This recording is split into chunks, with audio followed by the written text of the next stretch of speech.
નિમેશાનજી બોલાવજો. Pannaben follow કરજો. હા, જય સચ્ચિદાનંદ. મંત્ર જય સચ્ચિદાનંદ. ત્રિમંત્ર બોલવાનો છે. હાજી. વિતરાગાય નમો નમો વિતરાગાય. નમો અરિહંતાણમ નમો હરિહંતાણમ. નમો સિદ્ધાણમ નમો સિદ્ધાણમ. નમો આયરિયાણમ નમો આયરિયાણમ. નમો વજાયાણમ નમો વજાયાણમ. નમો લોએ સવ સાપુણમ નમો લોએ સૌ સાહુણમ. એસો પંચનમુકારો એસો પંચનમુક્તારો. સ્વપાવપણાસણો સૌવપાવપણાસણો. મંગલાણમ ચ સવ્યેસિમ મંગલાણં ચ સૌવેસીમ. પદ્મં ભવૈ મંગલમ પડમામ હવૈ મંગલમ. ઓમ નમો ભગવતે વાસુદેવાય. ઓમ નમો ભગવતે વાસુદેવાય. ઓમ નમઃ શિવાય. ઓમ નમઃ શિવાય. જય સચ્ચિદાનંદ. જય સચ્ચિદાનંદ.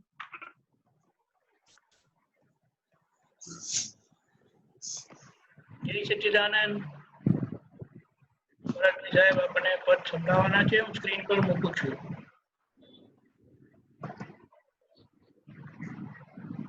જય સચ્ચિદાનંદ. જય બેન. હા તમે પાછળ ઝીલજો. હા.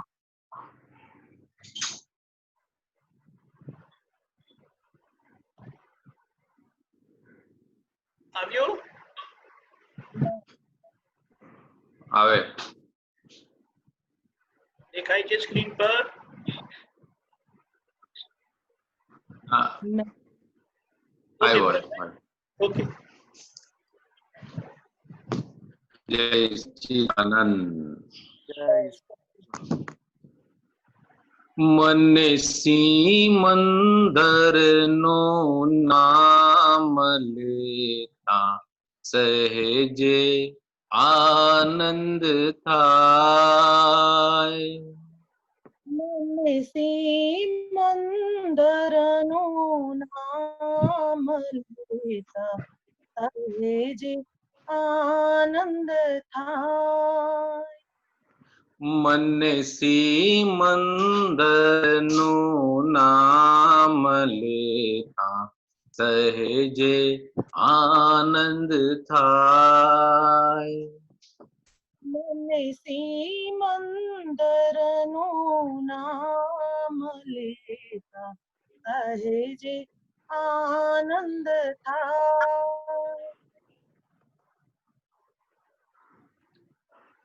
વિષમ પાશવિત કળિયુગે પાસવદિત કળિયુગે અજ્ઞાનું છે જોર. અજ્ઞાનું છે જો એમાં શીતળ ઠંડક જેમાં એમાં શીતલ ઠંડક જેવા અરિહંતા જીનરાજ. હરિહંતા દિનરાજ સત દર્શન દુર્લભ માસુનો ખાલી પોજ ભરાય. સત દર્શન દુર્લભ सूनो खाली पोज भराय। મને સિમંદરનું નામ લેતા સહેજે આનંદ થાય. મને સિમંદરનું નામ લેતા સહેજે આનંદ થાય. ચરણ ખેંચક ભ્રાંતિ વિશારદ ચરણ ખેચક પ્રાંતિ વિશારદ અર્ધ દગદ કાજી અર્ધ દગદ કાજી. ચંદ્ર સૂરજ ને ભેદ નથી પણ ચંદ્ર સૂરજ ને ભેદ નથી પણ પાજી પાટી બાજી પાડે આટી. અહીં આત્માર્પણ કરતા સીધા આત્માનંદ મિલાય. અહીં આત્માર્પણ કરતા સીધા આત્માનંદ મિલાય. મને સિમંદરનું નામ લેતા સહેજે આનંદ થાય. મને સિમંદરનું નામ લેતા સહેજે આનંદ થાય. સત દર્શન દુર્લભ માસુનો ખાલી પોજ ભરાય. દર્શન દુર્લભ માસુનો ખાલી પોજ ભરાય. અહીં આત્માર્પણ કરતા સીધા આત્માનંદ મિલાય. અહીં આત્માર્પણ કરતા સીધા આત્માનંદ મિલાય. મનસી મંદરનું નામ લેતા સહેજે આનંદ થાય.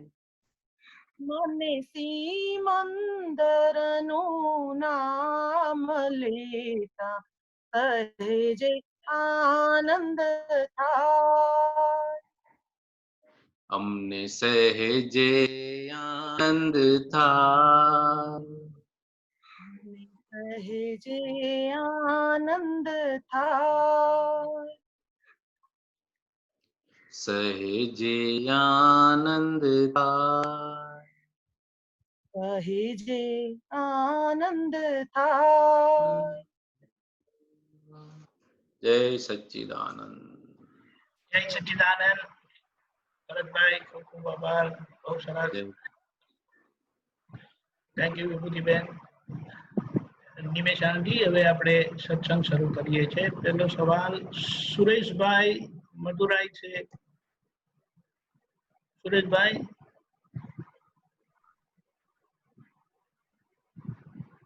નીનાબેન કોઠારી પૂર્ણા. जय सच्चिदानंद.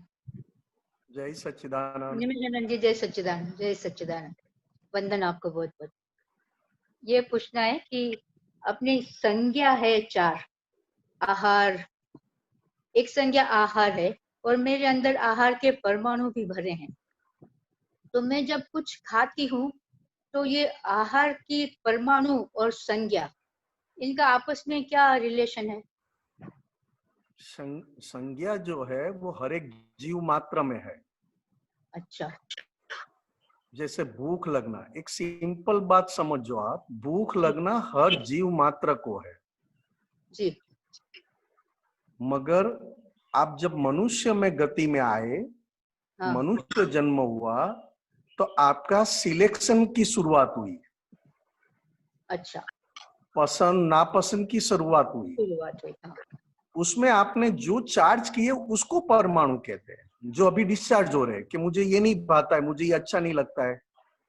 अच्छा तो अगर मैंने चार्ज नहीं किए तो भी तो मैं खा रही थी जी चार्ज नहीं किए तो आप नॉर्मालिटी में खा रहे थे। अच्छा मैंने कहा ना कि मनुष्य जन्म में आने की पहले सभी जीव को आहार संज्ञा है ही। है हाँ वो उनका जैसे एक पौधा है तो पौधा को क्या खुराक चाहिए, कितना पानी चाहिए और कितना सूर्य नारायण चाहिए, वो उतना ले ही लेता है। हाँ ठीक जी उससे ज्यादा भी मिला तो वो सूख जाता है, मर जाता है, हाँ ज्यादा भी मिल गया तो। हम्म और कम मिला तो भी मर जाता है, मगर उसके पास कोई कंप्लेन या कोई डिमांड उसके पास नहीं है। अच्छा मनुष्य में आने के बाद आपको सिलेक्ट करना या ना सिलेक्ट करना, पसंद करना ना पसंद करना, ये सत्ता आपके हाथ में आई अच्छा और उस आधार पर आपने चार्ज किया, उस आधार पर आपको अभी परमाणु का डिस्चार्ज मिल रहा है। ओके मगर ऐसे जैसे परमाणु का डिस्चार्ज होना और आपका देखना वो पुरुषार्थ है।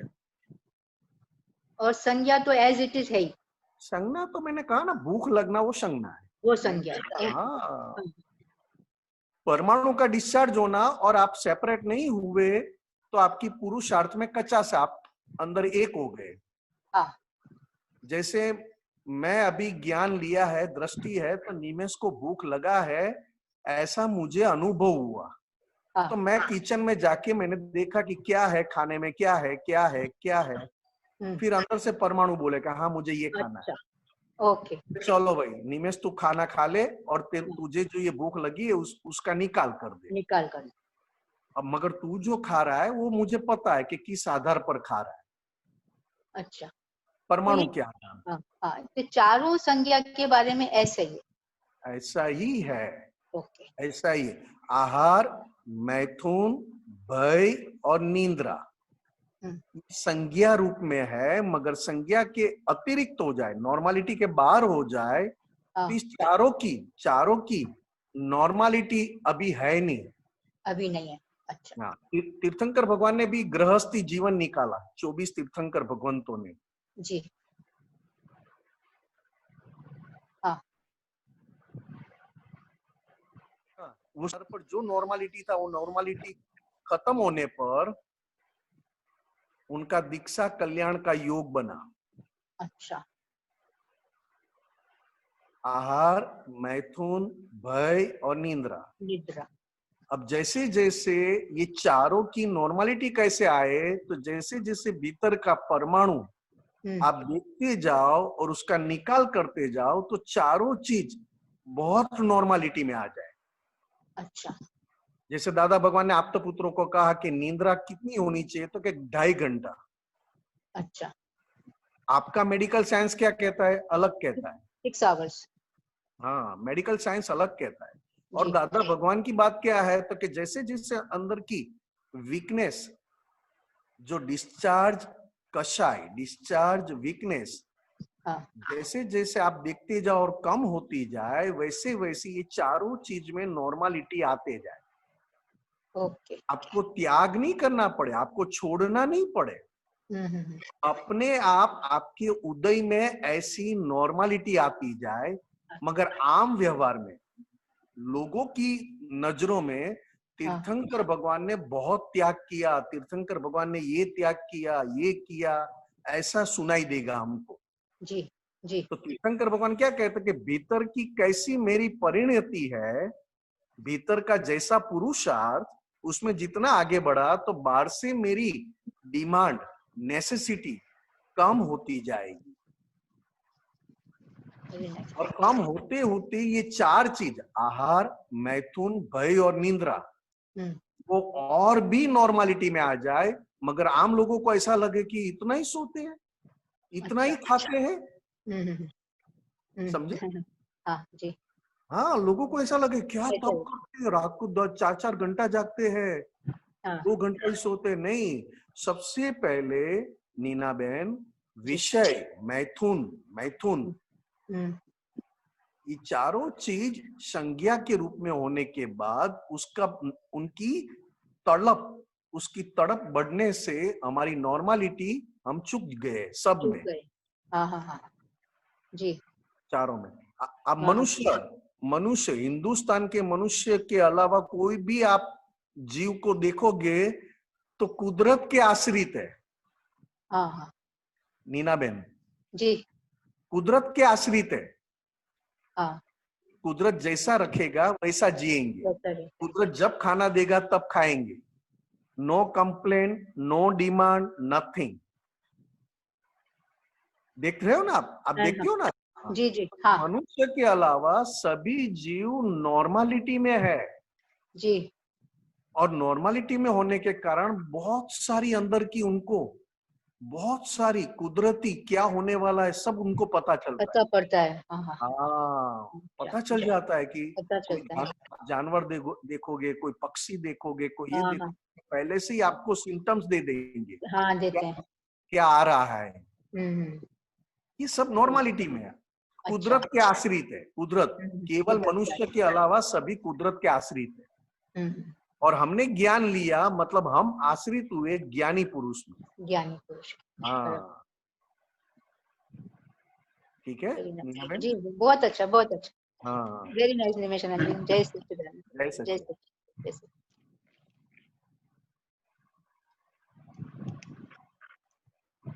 જય સચ્ચિદાનંદ, ગીતાબેન મુંબઈ. જય સચ્ચિદાનંદ, जय सच्चिदानंद। નિમિષાનંદ જય સચ્ચિદાનંદ. અચ્છા, આમાં સમજવું હતું કે દાદા ભગવાને કહ્યું કે જાગૃતિના 4 પગથિયા. પેલું અવેરનેસ, બીવેરનેસ, એલર્ટનેસ. એ 3 પ્રકારની જાગૃતિ એ બુદ્ધિની જાગૃતિ છે દાદા કે છે. માનસિક સ્વરચના છે એ. જ્યારે એક્ઝેક્ટનેસ અવેરનેસ, એક્ઝેક્ટનેસ જાગૃતિ છે. એક્ઝેક્ટનેસ જાગૃતિ એ દાદા ભગવાન કે છે કે એ રિયલ જાગૃતિ છે. તો એક્ઝેક્ટનેસ જાગૃતિ જરા સમજાવો ને સર. એ જ આપણે શુદ્ધાત્મા થયા તે જ એક્ઝેક્ટનેસ. આપણે જે શુદ્ધાત્મા પદ પામ્યા એને એક્ઝેક્ટનેસ કહેવાય. અચ્છા, હા, હા, હા. એ શુદ્ધાત્મા પદ જ્યાં સુધી ના પામીએ ત્યાં સુધી એલર્ટનેસમાં હોઈએ. હા હા હા, અવેરનેસ જે છે અવેરનેસ એ કુદરતી છે. હા, એ કુદરત છે. હા, કુદરતી છે, કુદરત નહીં. કુદરતી છે. અને હા. બીવેરનેસ અને એલર્ટનેસ એ બુદ્ધિના આધારે છે. એ બુદ્ધિના આધારે. અને એક્ઝેક્ટનેસ એ આત્મ સ્વરૂપ થયા પછીનું છે કે હવે એક્ઝેક્ટ શું છે તો કે હું નિશ્ચય નિર્ણયથી કેવળ શુદ્ધાત્મા છું. છું.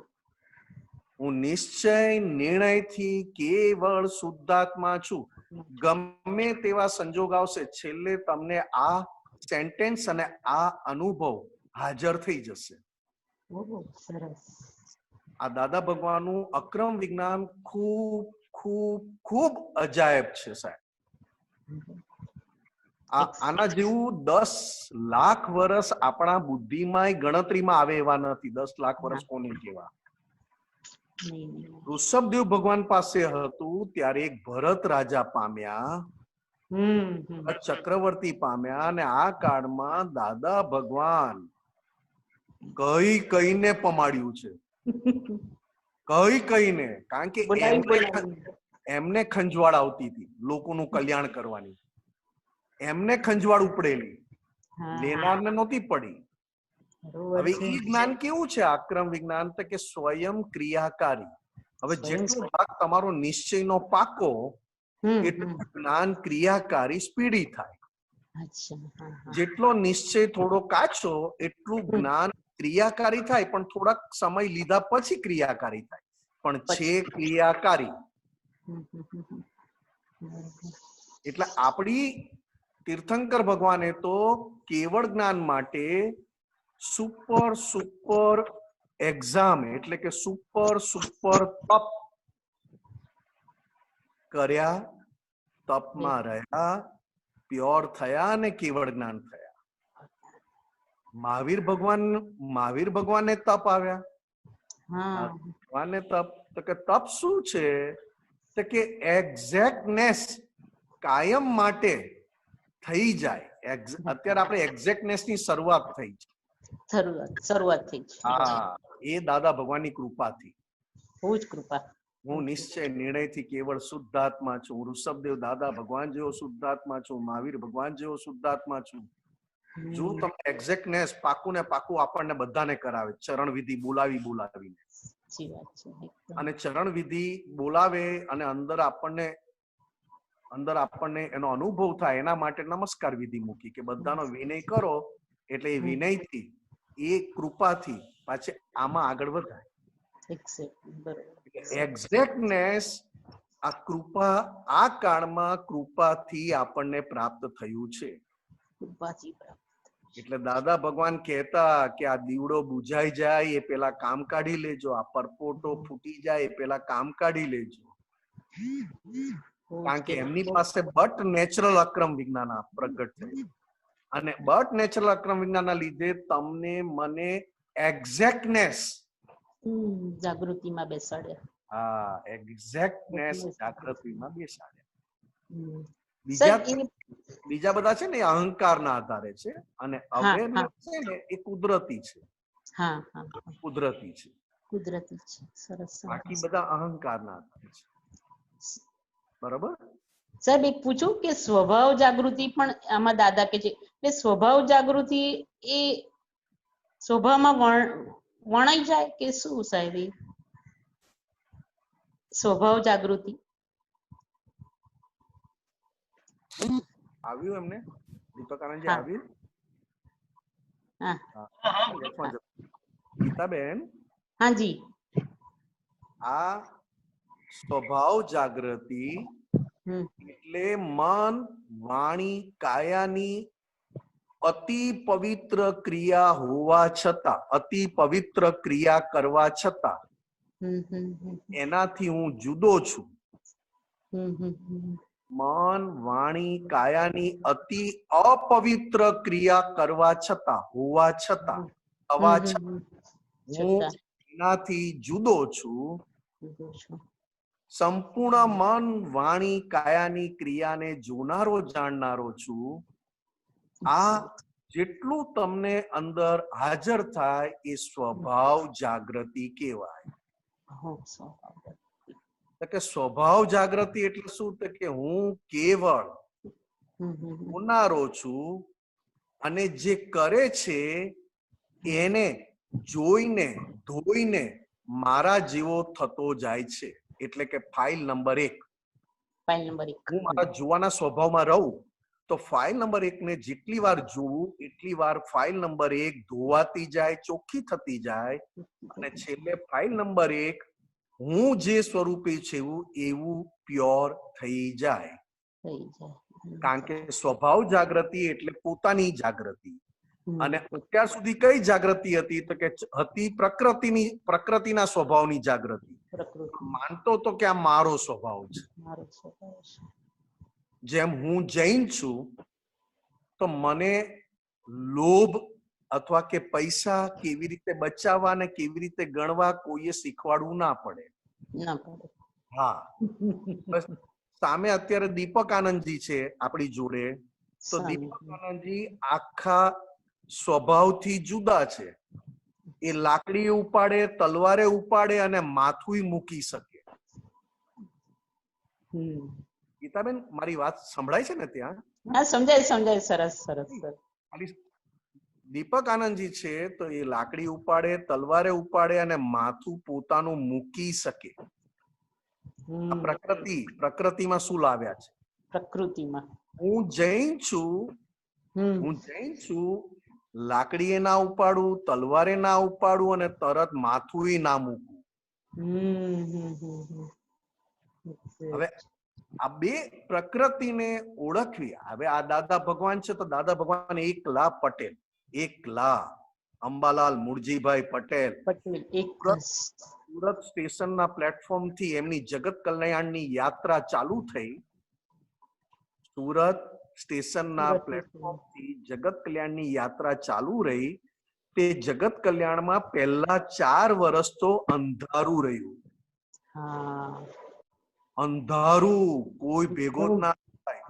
અને કોઈ અહીંયા અંબાલાલ મુરજીભાઈ પટેલમાં તો કે સુપર દાદા ભગવાન પ્રકાશ ખુલ્લો થયેલો. ઓહો હો હો હો. હવે પ્રકાશ ખુલ્લો થયો, અને પ્રકાશ ખુલ્લો ક્યારે થાય તો કે અહંકાર અને મમતા બંને સંપૂર્ણ જતા રહ્યા હોય ત્યારે. સંપૂર્ણ. હમ. અહંકાર અને મમતા, સંપૂર્ણ જતા રહે. હા, મમતા એટલે મારું. મારું. અને કેવી રીતે સમજવું હોય તો કે બુદ્ધિ સેન્ટ પણ, 1 સેન્ટ પણ બુદ્ધિ રહી નહીં એટલે મમતા હોય નહીં. હમ, હમ. કારણ કે Exact. મમતાનું મોટું હથિયાર જ બુદ્ધિ. હવે મુરજીભાઈ પટેલને ના અહંકાર રહ્યો, ના બુદ્ધિ રહી, ના કશું રહ્યું. અને 4 વર્ષ જગત કલ્યાણની યાત્રાના નિમિત્ત બનીને એમ સાયલન્ટ વચ્ચે રહ્યા, બધાની જોડે વ્યવહાર કર્યો, બધાની જોડે મળે, બધાનું જાણે. તેમ છતાં કોઈને ખબર પડી નહીં કે પરમાત્મા પ્રગટ થયા છે. 4 વર્ષ. એ કેવી અંદર રમણતા સ્વભાવની, અંદર સ્વભાવની જાગૃતિ, અંદર પોતાના સ્વભાવની રમણતા, બહારથી સંપૂર્ણ ડ્રામેટિક. બહારથી સંપૂર્ણ ડ્રામેટિક, કારણ કે અહંકાર રહ્યો નતો એટલે હું કરું છું એ આવે નહીં, એટલે ડ્રામેટિક વાળો ભાગ હતો બહાર. અને અંદર પોતાના સ્વભાવની જાગૃતિ. એટલે કે અંબાલાલ મુરજીભાઈ પટેલની પ્રકૃતિ પણ જાણતા હતા અને પોતાનો સ્વભાવ પણ જાણતા હતા. બંને 1962 એમના ભત્રીજાના દીકરા કુદરતી ભેગા થવા અને આ વિજ્ઞાન ખુલ્લું થવું. આ જુઓ કુદરત. ત્યારે દાદા ભગવાને શું કીધું? અમે અમારા 4 વર્ષ પણ અમારા સ્વભાવમાંથી બહાર નીકળ્યા નથી. અમે તો જોયા કરતા હતા કે વ્યવસ્થિત શક્તિ એટલે કે કુદરત આ અંબાલાલ મુરજીભાઈ પટેલ નામના દેહ મંદિરને શું કામ કરાવવાનું છે. જયારે વ્યવસ્થિતમાં આવ્યું, કુદરતમાં આવ્યું, 4 વર્ષ પછી ભત્રીજાના દીકરા મળવા આવ્યા. સામે દાદા ભગવાન ભત્રીજાના દીકરાને ત્યાં એમના ફાધરને હોસ્પિટલમાં ખબર કાઢવા ગયા, ત્યારે ભત્રીજાનો દીકરો ત્યાં બેઠા બેઠા આધ્યાત્મિક વાંચન કૃપાળુ દેવનું. પછી એ ભત્રીજાના દીકરાએ કીધું કે મને જ્યોતિષે કીધું છે કે મારી ઉંમર ઓછી છે, મારું આયુષ્ય લાંબુ નથી, તો મને આટલા આયુષ્યમાં મને કોઈ જ્ઞાની મળશે ખરા? ભવસાગર પાર કરાવશે ખરું કોઈ? આ બોલું અને આ બાજુ નિમિત્ત અંબાલાલ મુરજીભાઈ પટેલ નામનું ખુલ્લું થયું. આ તારો દાદો જ જ્ઞાની છે. ગજબ નીકળ્યું, ગજબ. હવે તમે જે વાત કરી છે ત્યારે એ દાદા ભગવાને ચંદ્રકાંતભાઈને કીધું કે 5000 માણસની વચ્ચે હાર પહેરાવજે, પ્રશંસા કરજે, સારામાં સારી પ્રશંસા કરજે. અને જો હાસ્ય અને આંખોની લેશિયા વધી જાય અથવા બદલાઈ જાય તો જાણજે કે તારો દાદો જ્ઞાની નથી. અને 5000 માણસની વચ્ચે સુપર ક્વોલિટીનું અપમાન કરજે, સુપર ક્વોલિટીનું અપમાન કરજે. અને એ અપમાન થયા પછી પણ એમની હાસ્ય કે આંખોની ફેરફાર થાય તો જાણજે કે તારો દાદો જ્ઞાની નથી. સુપર ક્વોલિટીનું માન આપે તો પણ અસર નહીં, અને સુપર ક્વોલિટીની યાદ ના કરે, અપમાન કરે, ગમે તે બોલે તો પણ એમને અસર નહીં. સ્વભાવ જાગૃતિ, સ્વભાવમાં પોતે સ્થિત છે. બરોબર? બહુ સુંદર, આપને બહુ સુંદર દાદા ભગવાનનો ઉદાહરણ આપ્યું. એટલે તરત ફિટ થઈ જાય છે સાહેબ જરા. તો દાદા ભગવાને તો અપમાનને તરત જ રોકડું કરી લીધેલું. હા હા કોઈ અપમાન કરવા આવે ને તરત જ રોકડું કરી લેતા કે લાય ભાઈ લાય, એની તો રાહ જોઉં છું કે. સાચી વાત છે એકદમ. માન આપવા આવે ને ત્યારે સંકોચાઈને રે. હા બહુ એક વાર પણ બુદ્ધિને, પોતાની બુદ્ધિને દાદા ભગવાન થતા પહેલા, દાદા ભગવાન સ્વરૂપ થતા પહેલા પોતાની બુદ્ધિને એક વાર પણ અહંકારનો પક્ષ લેવા નથી દીધો. નથી લીધો. હે બુદ્ધિ બેન, તમે તમારા ઘરે હવે જાઓ. કેટલા જન્મોથી મેં તમારું કયું માન્યું એટલે આ આવ્યો છું. હવે આ ભાવ મારે માનવું નથી.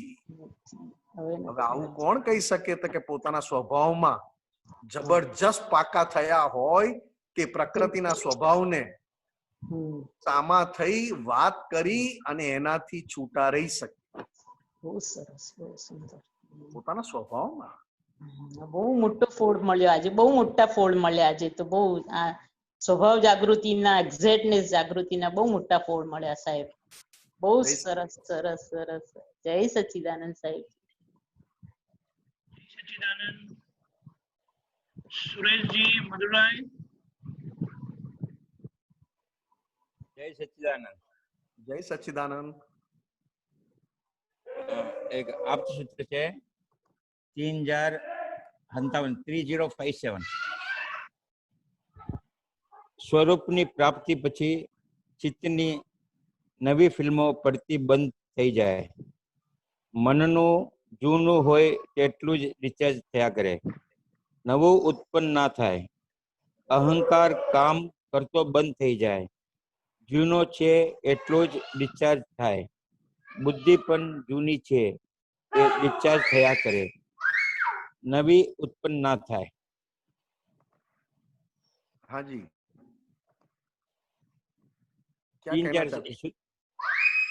सूत्र नंबर 3057. वो तो पढ़ लिया मैंने। क्या जानना चाहते? वो तो पूरा अपना आपको जो ज्ञान मिला उसकी दशा की बात की। हाँ तो समझाइए। नहीं, अपने को ज्ञान जो मिला ना, अपन अज्ञान से छूट गए, मतलब सब बंद हो गया। सुनाई देता है आपको? हाँ, हमें ज्ञान मिला, अज्ञान से मुक्त हो गए, मतलब हमारा सब अंदर की मशीनरी प्योर होने लगी, मतलब बंद हो गई। हाँ, और जो लाए है वो खाली हो रहा है। हाँ, जो लाए है वो खाली हो रहा है अपने आप। हाँ, हम खाली करते नहीं, अपने आप हो रहा है। बराबर, अपने आप हो रहा हो तो फिल्म आती जाती है। व्यवस्थित शक्ति अपने को खाली करवा रही है, मगर खाली होते समय आप देखने वाले हो तो 100% खाली हो जाए। बराबर। और खाली होते समय आप देखने में, जानने में कच्चे पड़ गए तो उतना थोड़ा बाकी रहेगा। बराबर। हाँ, मगर नया नहीं बनता है। अभी ज्ञान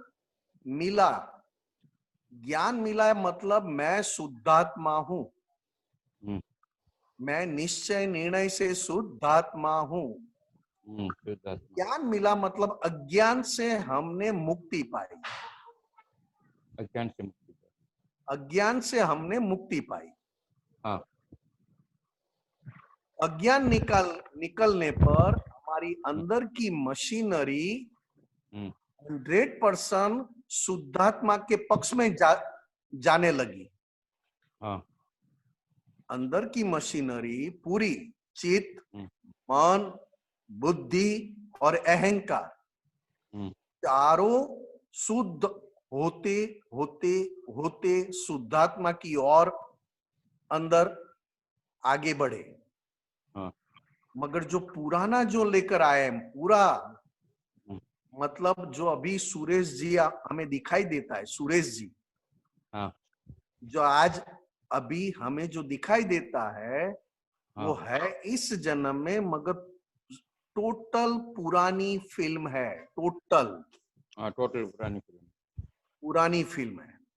हाँ। अब जितना सुरेश जी को आप देखोगे, देखने के बाद आपको कच्चाइयां दिखेगी, वीकनेस दिखेगी, और कच्चाइयों के सामने दादा भगवान के पास बहुत बहुत बहुत शक्तियां मांगी, तो देखना और भी आसान हो जाएगा। बराबर। तो निकाल सत्य रोज मांगते रहना। नहीं, कोई चीज निकालना नहीं है अक्रम विज्ञान में। देखने का पावर बढ़ा तो वो चीज अपने आप खाली होते जाए। निरंतर देखते रहना।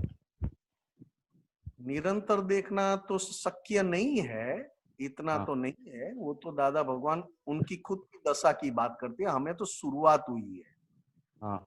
अभी तो हमें बाहर से दिखाई देने वाले भी दोष होते हैं, लोगों को दिखाई दे ऐसे भी दोष होते हैं, तो उसका प्रतिक्रमण करना पड़ता है।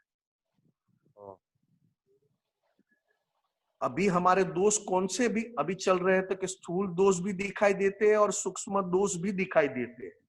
स्थूल दोषों का प्रतिक्रमण करना है, सूक्ष्म दोषों का भी प्रतिक्रमण करना है, और सूक्ष्म दोषों का और प्रतिक्रमण और देखने का पावर बढ़े, इसके लिए दादा भगवान के पास बहुत शक्तियां मांगना है, ताकि हम पुराना डिस्चार्ज एक कर प्रतिक्रमण करके हम 100% उससे मुक्त हो सकते हैं।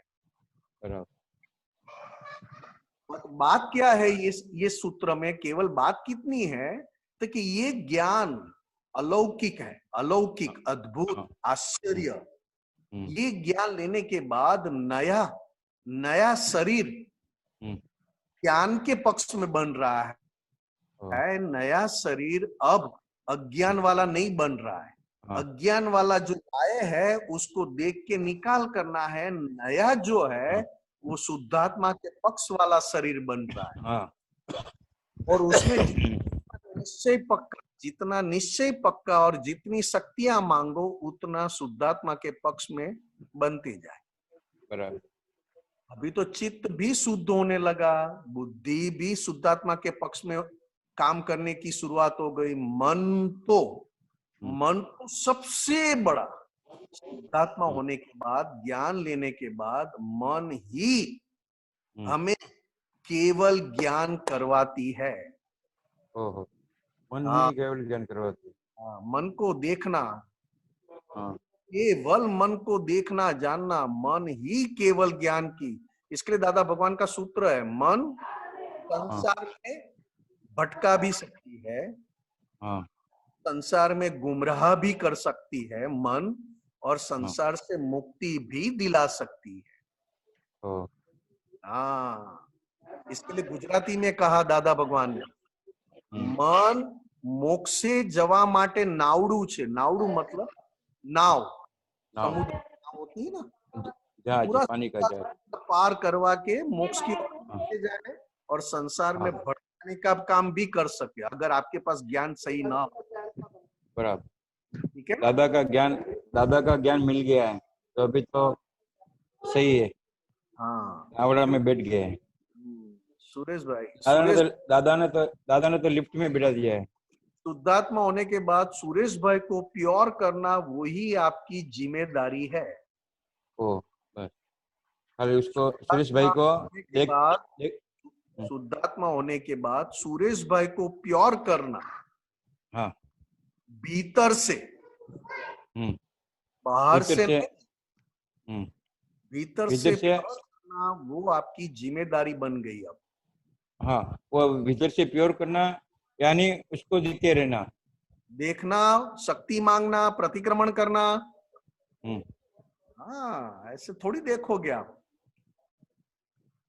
शक्ति मांग खाना खाते हो, खाना खाते समय आप 15 मिनट लेते हो तो 15 मिनट तक थोड़ा देखते रहोगे, इतना कहाँ है हमारा। नहीं हैंडल मारना पड़ेगा। स्टार्टिंग पहले स्टार्टिंग में, फिर वापस 2-4 मिनट हुआ, वापस हैंडल मारा, वापस 5 मिनट गया, वापस हैंडल मारा। तब के खाने वाले के साथ हम बैठ सकते और देख सकते, नहीं तो खाना खाने वाले जाएंगे। ठीक है ना? हाँ। जय सच्चिदानंद। और नहीं, और महाविद्य क्षेत्र में सिमंदर स्वामी जी के पास जाना है, तो उधर जाके वो थोड़ा उनके दर्शन से ही केवल ज्ञान हो जाएगा। हाँ जी, हाँ जी, हाँ जी। तो उसके बारे में थोड़ा महाविद्य नहीं, क्षेत्र के बारे में वहां जाके दर्शन करके केवल ज्ञान होता है। नहीं, उसे तो समझाओ ना तुम्हारे नहीं, में। उसमें नहीं समझना है। समझना तो 5 आज्ञा है साहब। यहाँ पे इतने होगे तो महाविद्य जाओगे ना, नहीं तो यही होंगे आप। बराबर। हाँ, महाविद्य का अभी समझ के क्या करोगे? श्रीमती स्वामी का दर्शन होगा, केवल ज्ञान होगा। क्योंकि कब केवल ज्ञान होगा? तो क्या ऐसे यहाँ पे तैयार होके गए होंगे तो ना। अच्छा, यहाँ पे 5 तो आज्ञा तैयार होंगे तभी उधर जा पाएंगे। तभी जा पाएंगे, तभी जा पाएंगे। ठीक है ना? तो इसके लिए निरंतर 5 आज्ञा में ही रहना है। 5 आज्ञा, खुद की गलतियां ज्यादा दिखाई देनी। केवल 5 आज्ञा मत करो साहब। ये तो आप बहुत इजीली बोल रहे हो। जैसे आप ऐसे बोलते हो महाविद्य जाना है मतलब मदुराई से मद्रास जाना, ऐसी बात करते हो आप। ऐसा नहीं है साहब। इतना लाइट मत लो। ऐसे बात नहीं, लाइट लेता नहीं, इसलिए आप समझाओ मेरे को, साबिया दो, बहुत जल्दी साबिया दो। मैं वही कह रहा हूँ साहब, मैं वही कह रहा हूँ। 5 आज्ञा जो आप कहते हो, मगर आपकी गलतियां खुद इनमें कितनी दिखाई देती है?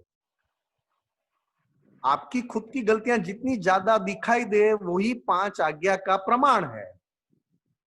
बराबर। 5 आज्ञा, आप 5 आज्ञा में हो, उसका थर्मोमीटर क्या? आपको सुरेश जी की ज्यादा से ज्यादा गलती दिन भर में दिखाई दे, वो ही 5 आज्ञा में रहने का थर्मोमीटर।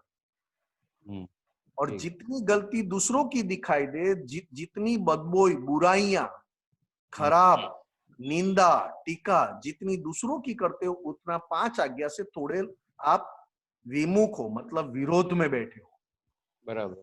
और किसी का भी कुछ ना बोलना पड़े, किसी का भी कुछ भी ना बोलना पड़े, और की गलतियों को ही देखना, खुद की गलतियां ही दिखाई देना, उसको 5 आज्ञा में आप रहते हो। वो थर्मोमीटर कहा।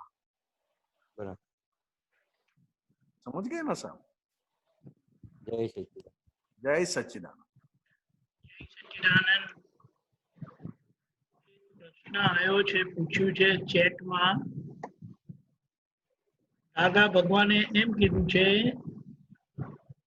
સંભળાય છે ને નિમેશાનંદજી? हाँ जी, हाँ जी। हाँ, વિકલ્પી પ્રકૃતિની ભજના કરે, નિર્વિકલ્પી આત્માને ભજે એટલે કામ થાય। આપણે જ્ઞાની પુરુષ અને તીર્થંકરોની પ્રકૃતિને પણ ભજીએ છે, એમાં ડિફરન્સ સમજાવશો? હા, જ્ઞાની પુરુષ અને તીર્થંકર ભગવાનની પ્રકૃતિ આખા બ્રહ્માંડમાં પવિત્રમાં પવિત્ર પ્રકૃતિ ગણાય, અને એ પ્રકૃતિના લીધે જ લોકોનું કલ્યાણના નિમિત્ત બને છે। એને પ્રકૃતિ સ્વરૂપે જોશો નહીં, પરમાત્મા સ્વરૂપે જોજો। આ તો દાદા ભગવાનની કરુણા અને ખટપટના લીધે દાદા ભગવાને કહ્યું કે આ અંબાલાલ મુરજીભાઈ પટેલ છે, પરપોટો છે, આમ છે। એ દાદા ભગવાને પોતાની અતિ કરુણાના લીધે કહ્યું કે આ પ્રકૃતિ છે, અને અંદર જે પ્રગટ થયા છે તે 14 લોકના નાથ છે। કારણ કે આ કાળમાં દાદા ભગવાન સમજવા મુશ્કેલ થઈ પડેલા, એટલે દાદા ભગવાને આ ફોડ આપ્યો। પણ ખરેખર દાદા ભગવાન આ કાળમાં આશ્ચર્ય, અપવાદ અને એક એનાથી સહેજ ઉપર તીર્થંકર પરમાત્મા, આ બેની પ્રકૃતિ બહારથી પણ સંપૂર્ણ પરમાત્મા કહેવાય। અને એ પ્રકૃતિ એટલી બધી પવિત્ર હોય કે એનો પડછાયો પણ કોઈની ઉપર પડે તો એનું કામ થઈ જાય। દાદા ભગવાન તો ત્યાં સુધી કહેતા હતા, દાદા ભગવાન તો ત્યાં સુધી કહેતા હતા કે અમારી આખી લાઈફ અમારી વિરાધના કરે, અમારું ખરાબ બોલે તો પણ એનું કલ્યાણ થશે। કેમ? એનું શું કારણ? કેમ કે એમની પ્રકૃતિ પણ ભગવાન સ્વરૂપ થઈ ગઈ હતી એટલે એ તો બેન મેં જવાબ આપ્યો. હા આપે જ જવાબ કીધું. હા ના, એ જવાબ નહીં, હું બીજો જવાબ. દાદા ભગવાનની આખી જિંદગી દાદા ભગવાનનું આ પોતે બોલ્યા છે કે અમારી વિરાધના કરતા આવડતું નથી. ઓકે. વિરાધના કરનારો એવો પાવરફુલ હોય, એવો શક્તિશાળી હોય કે બીજા ત્રીજા ભવે અમારા જેવો થઈ જાય. ઓકે. કેવી રીતે? ઓકે ઓકે નહીં કરો આપણે. હા આગળ ટ્રક જતી હોય ને પાછળ મારી ગાડી હોય ને ટાટા, ઓકે. કે દાદા ભગવાન કે છે વિરાધના કરવા માટે એને ક્ષણે ક્ષણે મારું નિધિ ધ્યાસન કરવું પડે. બેન સમજાય? હા એક્ઝેક્ટલી. કારણ કે મારે તમારું ખરાબ બોલવું છે તો પેલા ચિત્તમાં, મારા ચિત્તમાં તમારા ફોટા તમે દેખાવ. બરાબર. હું વારે ઘડીએ તમારી વિરાધના કરું તો મને નિધિ ધ્યાસન દાદા ભગવાનનું એમનેમ રે, એમનેમ રે. હા એમનેમ રે. હવે નિધિ ધ્યાસન કોનું કર્યું? પ્રકૃતિનું કે શુદ્ધાત્માનું? પ્રકૃતિનું. તો પછી પ્રકૃતિનું નિધિ ધ્યાસન કર્યું તો એનું કલ્યાણ કેમ થયું? કેમ કે તો પોતે ફૂલ એમની પ્રકૃતિ પણ ભગવાન સ્વરૂપ થઈ ગઈ છે. આપ કહો છો ને? બરોબર બરોબર. અંદર જેવું પ્યોર છે શુદ્ધ આત્મા, અંદર જેવા પ્યોર છે એવી જ પ્રકૃતિ પ્યોર થઈ. એટલે બહારથી એ પ્રકૃતિને પરમાત્મા સ્વરૂપે જુઓ. એટલે દાદા કહેતા કે અમને તમે અંબાલાલ પટેલ કહેશો તો એટલો ફાયદો થશે, તમે અમને જ્ઞાની કહેશો તો એવો ફાયદો થશે, તમે અમને સાક્ષાત પરમાત્મા કહેશો તો એવો ફાયદો થશે. બરાબર. તમે કેવી રીતે અમને જુઓ છો એ પ્રમાણે ફાયદો થાય. એ કઈ પ્રકૃતિ? તો કે આ કાળમાં અતિ 24 તીર્થંકરનું ભેડું સ્વરૂપ અને આખા બ્રહ્માંડનું અદ્ભુત અદ્ભુત આશ્ચર્ય એવા દાદા ભગવાન. એનો ફક્ત દાદા કહેતા હતા કે અમારી પૂઠ પણ જોઈ લેશે ને, પૂઠ, પૂઠ એટલે પાછળનું, કોઈ મારી પૂઠ જોઈ લેશે ને તો કલ્યાણ થશે. તો એ કેવી પ્રકૃતિ? અંદર દાદા ભગવાન તો કોણે જોયા? એ તો અંદર દાદા ભગવાન પ્રગટ થયા છે. શ્રદ્ધા કોણે બેસાડી તમારી અંદર? કે દાદા ભગવાને. કયા દાદા ભગવાને? તો કે બહારથી દેખાય એ દાદા ભગવાને. કે બહારથી કયા દેખાય છે? તો કે જ્ઞાની પુરુષ અંબાલાલ મુરજીભાઈ પટેલ. એમનો બહારનો વ્યવહાર, એમની બહારથી દેખાતી આંખો, એમનું બહારથી દેખાતું હાસ્ય અને એમની પ્રત્યક્ષ આ કાળમાં તીર્થંકર ભગવાનની નજીક, ખૂબ નજીકની સરસ્વતી એટલે કે વાણી, આ બધાએ આપણી અંદર શ્રદ્ધા બેસાડી કે અહીંયા પરમાત્મા પ્રગટ થયા છે. બરાબર. એટલે પ્રકૃતિને એક પક્ષી ના લો. બધા પ્રકૃતિ આમ છે, પ્રકૃતિ આમ છે, પ્રકૃતિ તેમ છે, તો કે ના નથી કેતો. પણ પ્રકૃતિ જો અંદર બેઠેલા ભગવાન જેવી પવિત્ર થાય તો આજ પ્રકૃતિ કેટલાને તારે છે. એટલે દાદા ભગવાન કહેતા, એ દાદા ભગવાન સ્વરૂપે નહોતા બોલતા ત્યારે દાદા ભગવાન કહેતા કે અમને આ જગતમાં કોઈના માટે વાંધો નથી અને આ જગતમાં કોઈને અમારા માટે વાંધો નથી.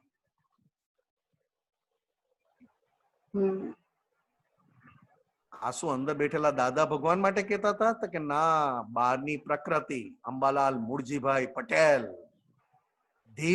ધીટ આશ્ચર્ય. અને એ બોલ્યા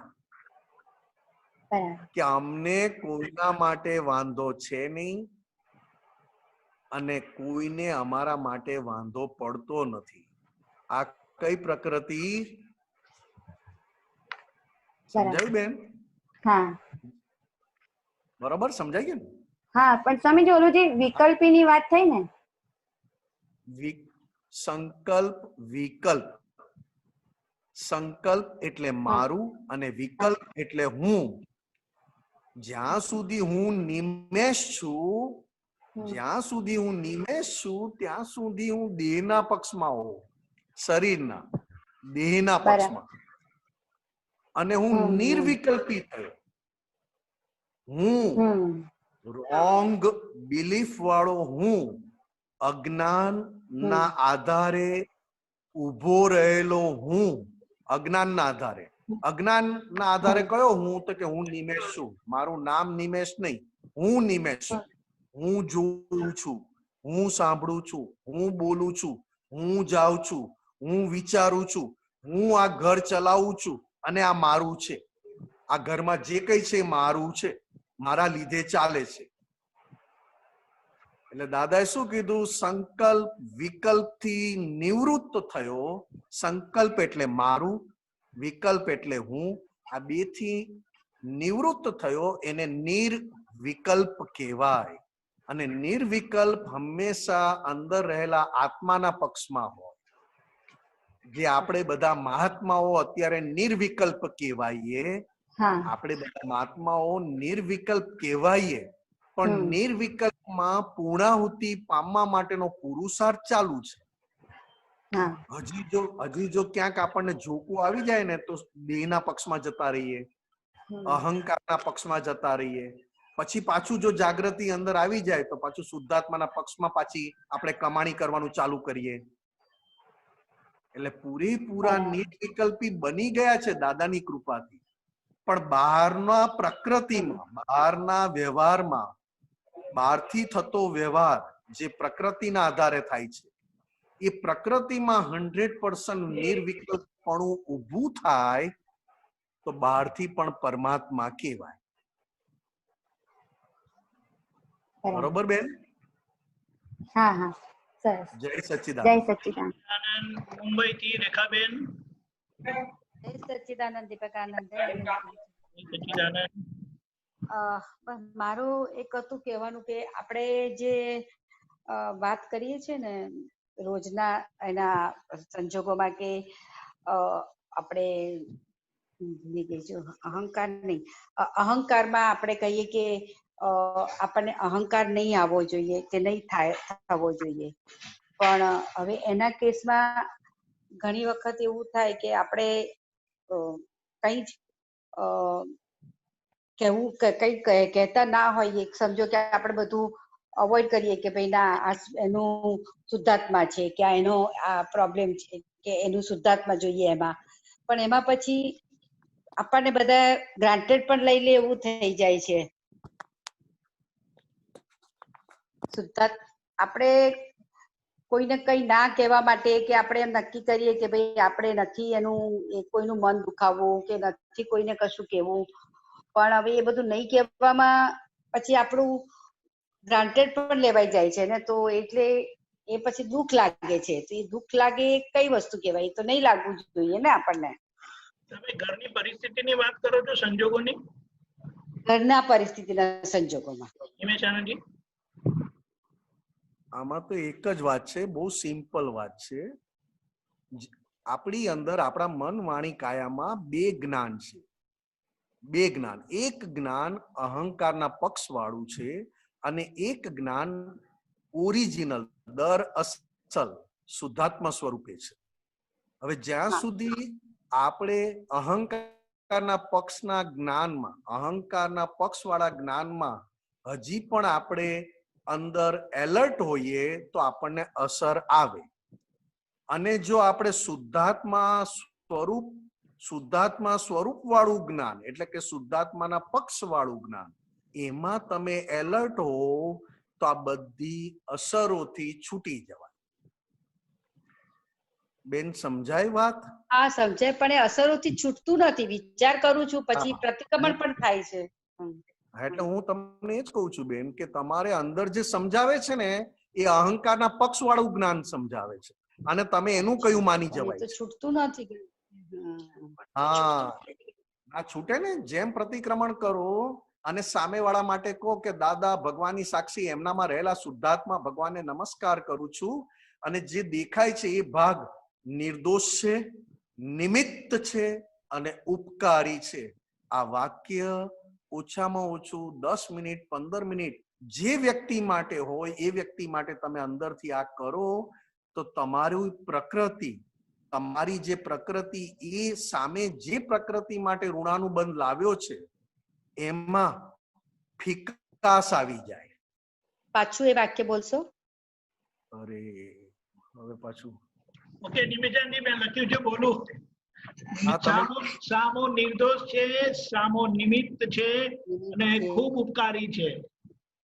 હા દીપકાનંદજી, આ દાદા ભગવાનનું સ્વરૂપ વિજ્ઞાનમાં આ સૂત્ર છે કે સામેવાળી વ્યક્તિ બહુ ગમતી થાય અને સામેવાળી વ્યક્તિ બહુ તમને ના ગમતી થાય ત્યારે દાદા ભગવાનની સાક્ષીએ એમનામાં રહેલા શુદ્ધાત્મા ભગવાનને અત્યંત ભક્તિપૂર્વક નમસ્કાર કરું છું, અને જે દેખાય છે એ ભાગ નિર્દોષ છે, નિમિત્ત છે અને ઉપકારી છે. આ જેવું 10-15 મિનિટ એમના માટે બોલો એટલે આપણી પ્રકૃતિમાં એની જોડે જે લેણ દેણ ઋણાનુબંધ જે લાવ્યા છીએ એ ઋણાનુબંધમાં ફોર્સ ફિક્કો પડે. નિર્દોષ એટલે શું? તો કે એની કોઈ સત્તા નથી મને દુઃખ આપવાની. હા, બરાબર. નિર્દોષ એટલે એની કોઈ પણ સત્તા છે નહીં મારી જોડે વાત કરવાની, મારી જોડે આંખો મિલાવવાની કે મારી જોડે કોઈ પણ એક્શન લેવાની. નિમિત્ત એટલે શું? તો કે એ મારા માટે મારા હિસાબ પ્રમાણે એને મારી જોડે વ્યવહાર કરવો પડે છે. બેન સમજાય?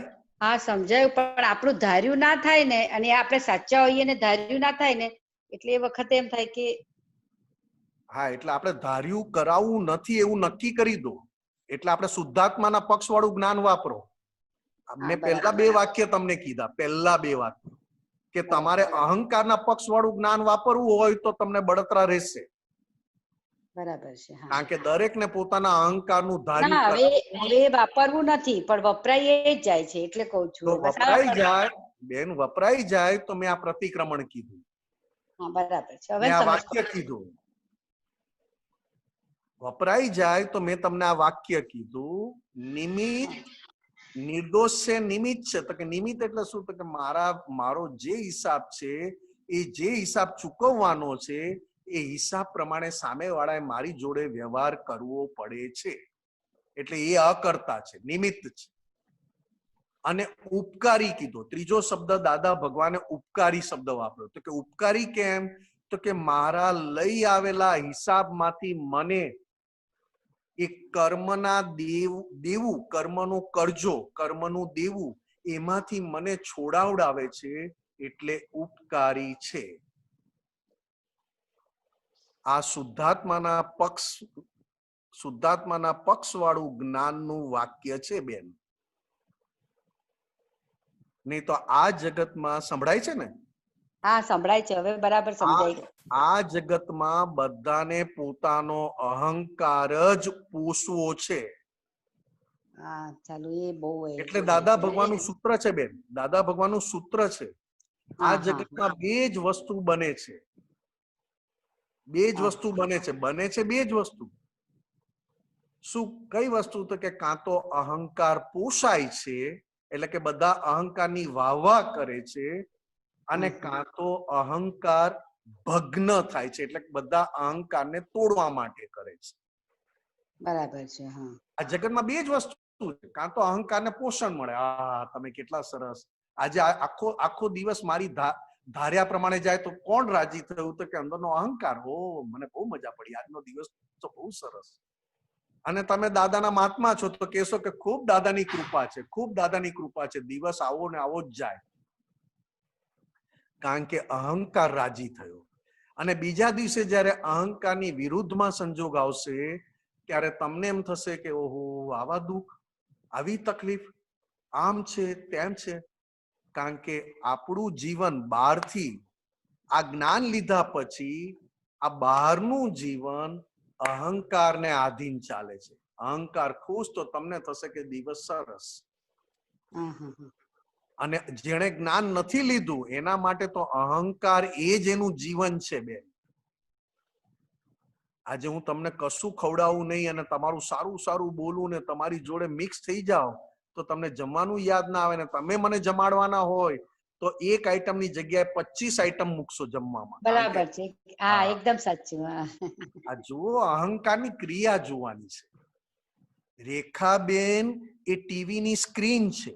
રેખાબેન એ ટીવી દેખાતી ટીવી નું સ્ક્રીન છે, અને ટીવી ની સ્ક્રીન પર શું આવે છે તો કે અત્યારે રેખાબેન કેમ આટલા કૂદી કૂદીને જમાડે છે અને 1-2-4 આઈટમ ની જગ્યાએ 10 આઈટમ બનાવી? તો કે રેખાબેન નો અહંકાર આજે જરાય થાક ન લાગે એવો ફ્રેશ છે. તો કે કેમ એવો ફ્રેશ છે? તો કે પેલા નિમેશભાઈ આવ્યા ને એ જ મને સમજી શક્યા. સમજાયું રેખાબેન? હા, સમજાયું. હા, એટલે આ જગતમાં સોદાબાજી છે બેન. પણ એ તો આમ બહુ નેચરલ જ છે ને, કે કંઈક આમ બહુ સારું લાગે કોઈક તો આપણે. નેચરલ નથી, આપણી નબળાઈ પ્રમાણે છે. નેચરલ નથી. નેચરલ ખાલી તીર્થંકર ભગવાન અને જ્ઞાની પુરુષ દાદા ભગવાન. 100% નેચરલ કોને કહેવાય? તો કે અંદરની નબળાઈથી જે છૂટી ગયા હોય તેને નેચરલ કહેવાય, અને અંદરની નબળાઈ પ્રમાણે જે જીવે એને અનનેચરલ કહેવાય. કારણ કે અંદરના રાજી થાય તો પોતે માને કે હું રાજી થયો. અને દાદા ભગવાન અને તીર્થંકર ભગવાનને અંદરની નબળાઈ જ ના રહી, એટલે 100% નેચરલ, જેના દર્શન માત્રથી સામેવાળાનું કલ્યાણ થઈ જાય. કારણ કે અંદરનું ભિખારીપણું જ ના રહ્યું. બરાબર છે. હા, એટલે રેખાબેન, મારી વાક્ય એ હતું કે આખું જગત સોદાબાજીમાં છે. તમે મારા કામમાં આવ્યા તો તમે મારા સગા, અને તમે મારા જે દિવસે કામમાં ના આવ્યા એટલે મારે તરત જ રિલેશન ઘટાડી દેવું. કારણ કે આ જગત આખું સોદાબાજી છે.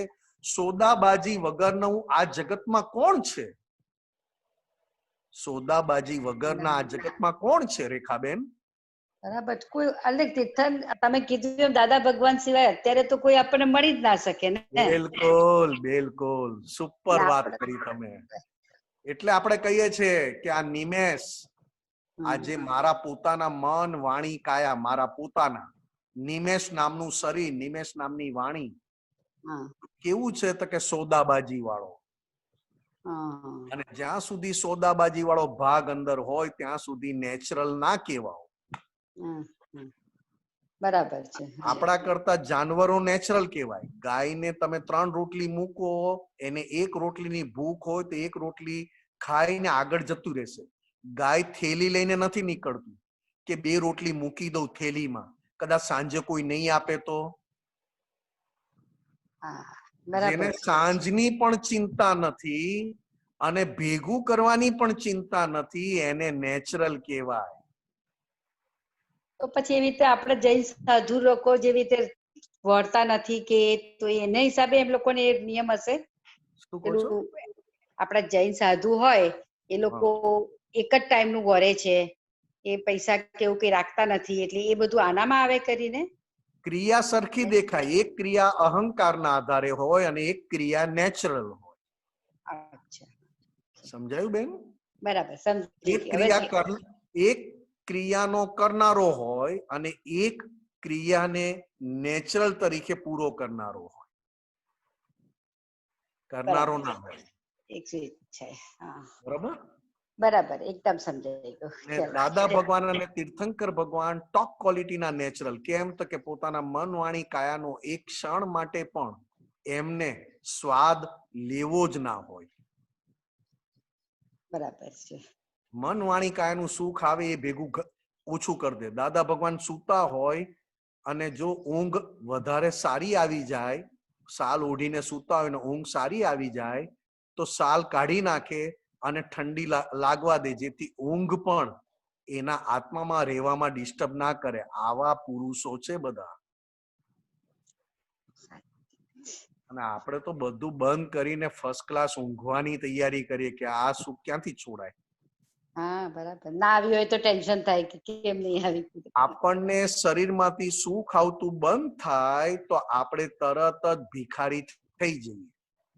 અને જ્ઞાની પુરુષ દાદા ભગવાન અને તીર્થંકર ભગવાનને શરીરનું સુખ આવતું થાય તો તરત એ સુખ બીજાને આપીને પોતે ભિખારીપણામાંથી છૂટવા માંગે. बहुत अच्छा. बहुत अच्छा. जय सच्चिदानंद. जय सच्चिदानंद. जय सच्चिदानंद. हाँ हेलो. जय सच्चिदानंद. हाँ जी, हाँ जी, जय सच्चिदानंद. स्वामी जी जैसे अभी रेखा बहन ने कहा मेरा भी उसका ही जैसे ही सिमिलर था आपसे पूछना, लेकिन उसमें क्या रहता है सर, जैसा घर में हमारे जैसे फाइल नंबर 2 है, अगर उनके साथ वही व्यवहार होता है तो हम लोग सरेंडर कर लेते हैं कि चलो इनकी गलती हो तो भी मान लेते हैं हमारी गलती है. वो व्यवहार में अब क्या गया कि मेरी गलती है, वो प्रतिक्रमण करके वो बात मुझे फाइलों का संभाव्य निकाल करना है. लेकिन अगर स्टाफ में भी अगर थोड़ी थोड़ी बातों पे ऐसे ही होती हो और मुझे ही बार बार हमें लगता हो कि मुझे ही इंसल्ट हो रहा है, तो कैसा करना चाहिए छोटी बातों पे, जैसे वो ध्यान नहीं दूं मैं. आपका क्या नाम? सिमरन. हाँ जी सिमरन जी, सबसे पहले बात तो ये आपके दिमाग में आनी चाहिए कि मुझे अभी मैं जो जी रही हूँ उसमें जो भी मुझे इकट्ठा हो रहे हैं वो मेरे हिसाब के अधीन इकट्ठा हो रहे हैं या उनके हिसाब के अधीन इकट्ठा हो रहे हैं? जी. सिमरन जी सुनाई देता है? स्वामी जी. आपको ये शरीर मिला, सिमरन जी नाम का शरीर आपको मिला है, उसकी आंखें मिली, कान मिला, सब कुछ मिला, शरीर बहुत अच्छा मिला. शरीर में कोई बीमारियां नहीं है, शरीर में कोई रोग नहीं है. तो मैं ये कहता हूं कि सिमरन जी ने जन्म लिया और सिमरन जी को जो जो इकट्ठा होते हैं वो उनके कर्म के हिसाब के अधीन हमसे इकट्ठा होते हैं या अपने कर्म के हिसाब के अधीन इकट्ठा होते हैं? सिमरन बहन के कर्मों के आधार पे. तो सिमरन जी के कर्मों के आधार पर इकट्ठा होते हैं तो क्यों होते हैं? कर्म का हिसाब चुकाने के लिए या कर्म का हिसाब बांधने के लिए? चुकाने के लिए स्वामी जी. चुकाने के लिए हमने तय किया. इकट्ठा होना ये हमारे हाथ में नहीं है. आज पूरे दिन में मुझे कौन मिलेगा, मेरे साथ कैसा व्यवहार करेगा मुझे नहीं पता है. इकट्ठा होना वो मेरे हाथ में नहीं है इस जन्म में. पिछले जन्म में मैंने जहां जहां द्वेष, क्योंकि ये कलयुग में सिमरन जी ज्यादा द्वेष, बैर के हिसाब ज्यादा है, द्वेष के हिसाब ज्यादा है. और द्वेष का हिसाब चुकाने के लिए कुदरती रूप से हमें इकट्ठा होना पड़ता है, चुकाना पड़ता है. मगर चुकाते समय अगर हम अंदर पॉजिटिव न ले तो बाहर से चुका दिया मगर नया बांध लिया. जी इसीलिए अगर प्रतिक्रमण कर भी लूं तो भी दिमाग ना प्रतिक्रमण की बात तो बहुत दूर हो गई सिमरन जी. मैं तो अभी आपको ज्ञान बता रहा हूँ, ईश्वर की समझ. दादा भगवान ने जो ज्ञान दिया है उसकी समझ बता रहा हूँ आपको. दादा भगवान अंबालाल मूर्जी भाई पटेल 50 साल तक गृहस्थी थे, संसारी थे, अपने पत्नी के साथ रहते थे, भागीदार के साथ रहते थे, भाई के साथ रहते थे, सबके साथ रहते थे जी. 50 साल तक. 1958 की साल और 50 साल की उम्र तब तक वो संसारी गृहस्थी थे. उन्होंने पूरा 50 साल कैसे निकाला? कि केवल खुली आंखों से प्रतिक्रमण स्वरूप में निकाला. सिमरन जी समझ में आ रहा है मेरी बात? स्वामी जी. आंखें खुली, कान खुले, सब खुली आंखों से प्रतिक्रमण स्वरूप में उन्होंने पूरा जीवन 50 साल निकाले कि ये मुझे इकट्ठा हुए हैं तो कुछ लेन देन बाकी है तब जाके इकट्ठा हुए हैं. इकट्ठा करने वाला कुदरत है और इकट्ठा होने के बाद संपूर्ण सही समझ और सही दृष्टि से हिसाब को चुकाना वो मेरा खुद का है. समझ जी जी स्वामी जी। समझ आ रहा है? जी स्वामी जी आ रहा है। तो सिमरन जी, कोई आपको दुख दे रहा है, कोई आपको सुख दे रहा है। कोई कहता है आइसक्रीम खाओ और कोई कहता है घर पे आके खाना खाओ। आइसक्रीम खाने में आपको सुख आया, घर का खाना नहीं खाना था फिर भी खाना पड़ा तो दुख आया। तो दोनों जगह तो हिसाब ही है ना। घर पे गए, आपके फाइल नंबर 2 है, आपके पति देव है, पति देव के साथ आप हिसाब अलग लाए। दुकान में आए, स्टाफ के पास आए तो स्टाफ के साथ आपका हिसाब अलग लाए हो। अब दुकान के स्टाफ भी नहीं है, घर के पति देव भी नहीं है, तो आप सिमरन जी के मन के साथ हिसाब अलग लाए हो। अभी सिमरन जी अकेले हैं, अभी सिमरन जी अकेले है, ना तो दुकान का स्टाफ है ना तो आपके पति देव है। तो आपका हिसाब किसके साथ चुकते हो रहा है? मन के साथ। मन कहेगा अरे यार कंटाल गए, क्या करे यार। क्योंकि मन क्या है? मन के साथ बुद्धि, पिछले जन्मों की बुद्धि, पिछले जन्मों की बुद्धि, जिसको दादा भगवान ने गत दर्शन कहा। गत दर्शन, पिछले जन्मों का दर्शन, मतलब पिछले जन्मों की समझ के आधार पर बुद्धि तैयार की। तो अभी इस जन्म में मन के साथ बुद्धि है, तो वो क्या करेगी? आप अकेले बैठोगे तब या तो भूतकाल में लेके जाएगी या तो भविष्य काल में लेके जाएगी, मगर आपको शांति से दुकान में अकेले बैठने नहीं देगी। वही नहीं हो रहा है। तो फिर मैं कहता हूं, आप घर पे जाते हो तो आप पति देव की गलती निकालते हो, दुकान में आते हो तो स्टाफ की गलती निकालते हो, मगर कोई नहीं है। अभी आपको आपका मन परेशान कर रहा है। तो ये मन परेशान कर रहा है या मन के साथ भी हिसाब चुकते हो रहा है? मन के साथ भी हिसाब चुकते हो रहा है। हिसाब ही चुकते हो रहा है और कुछ नहीं हो रहा है। मगर चुकते होने के समय अगर आपने सही ज्ञान और सही समझ नहीं इस्तेमाल किया तो पुराना चुकाया और नया बांधना पड़े। या तो नया न भी बांधना पड़े मगर पुराना 100% आपने खत्म नहीं किया, पेंडिंग रखा, चुकाने में थोड़ी कमी रह गई। जैसे आप दुकान में बैठे हो, कोई कस्टमर आया, 10 आइटम निकाली, 15 आइटम निकाली और फिर कहते कि अभी आते 2-4 जगह जाके, तो आपके मन में क्या आएगा? अरे कमाल है, कैसा गिरा के। आपके भाव बिगड़ गए ना? भाव बिगड़ गए ना सिमरन जी? जी स्वामी जी। तो सिमरन जी को तो 10-15 आइटम निकालना ही था। वो तो सिमरन जी को पता नहीं था कि ये गिराक आएंगे, इतना मुझे इनके साथ हिसाब चुकाने में इतनी मेहनत करनी पड़ेगी और अंत में ऐसा हिसाब चुका कर जाने वाले, कुछ लेकर जाने वाले नहीं है। खाली मुझे 15-20 आइटम बताना है और फिर वो कहेंगे अभी आते हैं बाद में। और एक ग्राहक आएगा, अरे कैसे हो, लाओ ना आइटम बताओ ना, मुझे तो एक आइटम लेना है। तो आपने दिखाई तो उन्होंने तो एक की जगह 8-10 आइटम ले ली। तो वो आदमी कैसा लगेगा? वो ग्राहक वो भी बहुत अच्छे लगेंगे। हाँ, बहुत अच्छे लगे। क्यों अच्छे लगे?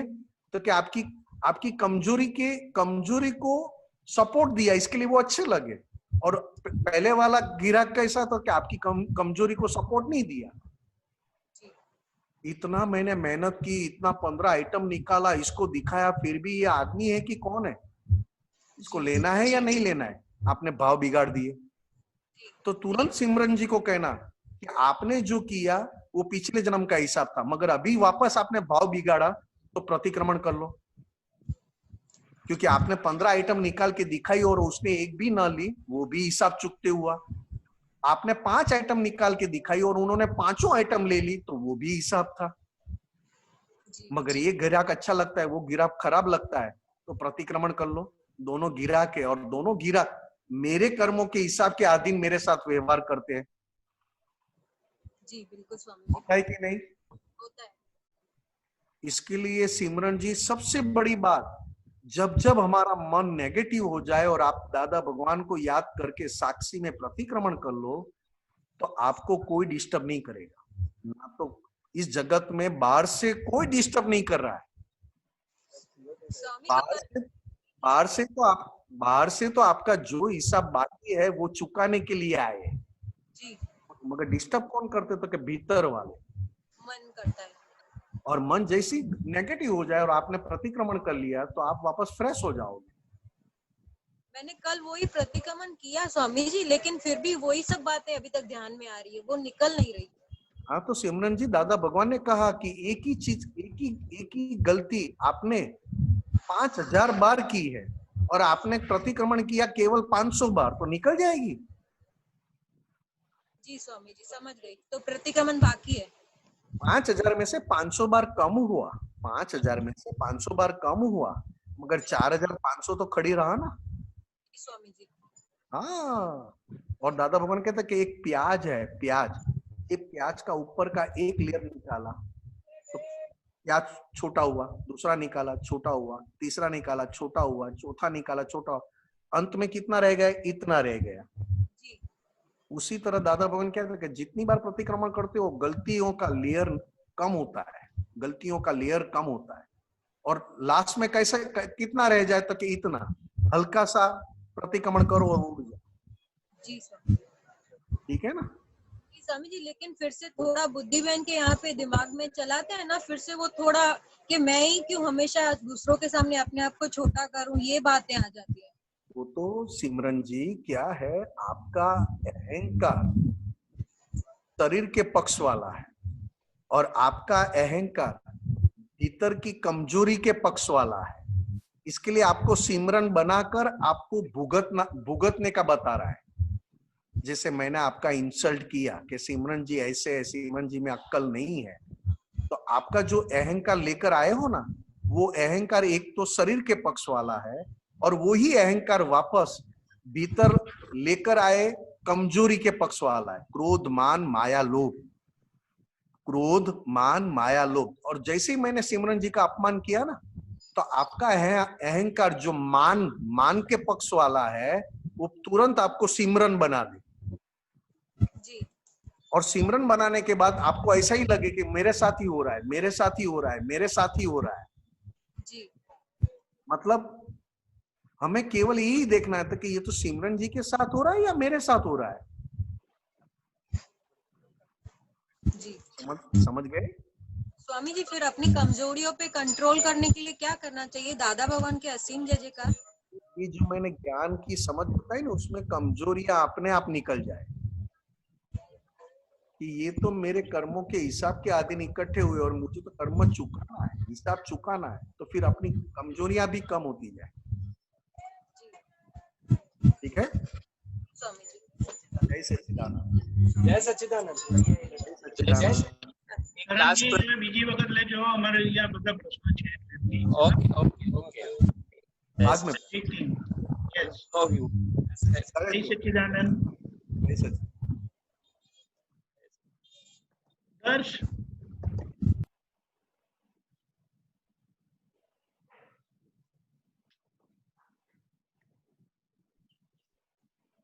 દર્શ unmute please।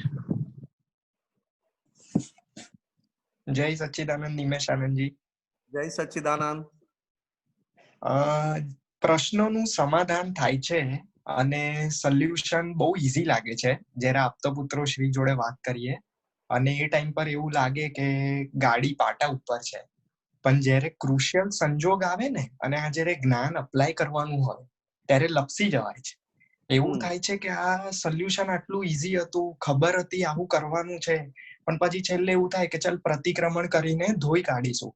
એને ત્યાં સ્ટોપ કરવું છે, ત્યાં સુધી પહોંચવું જ નથી કે પ્રતિક્રમણ કરવું પડે, કારણ કે હવે તો સમજ છે અને જ્ઞાન હોય અને પછી ભૂલ થાય તો પછી અંદરથી બહુ દુઃખ થાય કે આ કપરા સંજોગોમાં તો અપ્લાય કરવાનું હતું, ત્યાં જ કેમ ચૂકી ગયા। આમાં તો બહુ સિમ્પલ છે દર્શ, બહુ સિમ્પલ છે। એક ભાગ જે છે એ ગયા ભવનો છે। બરાબર।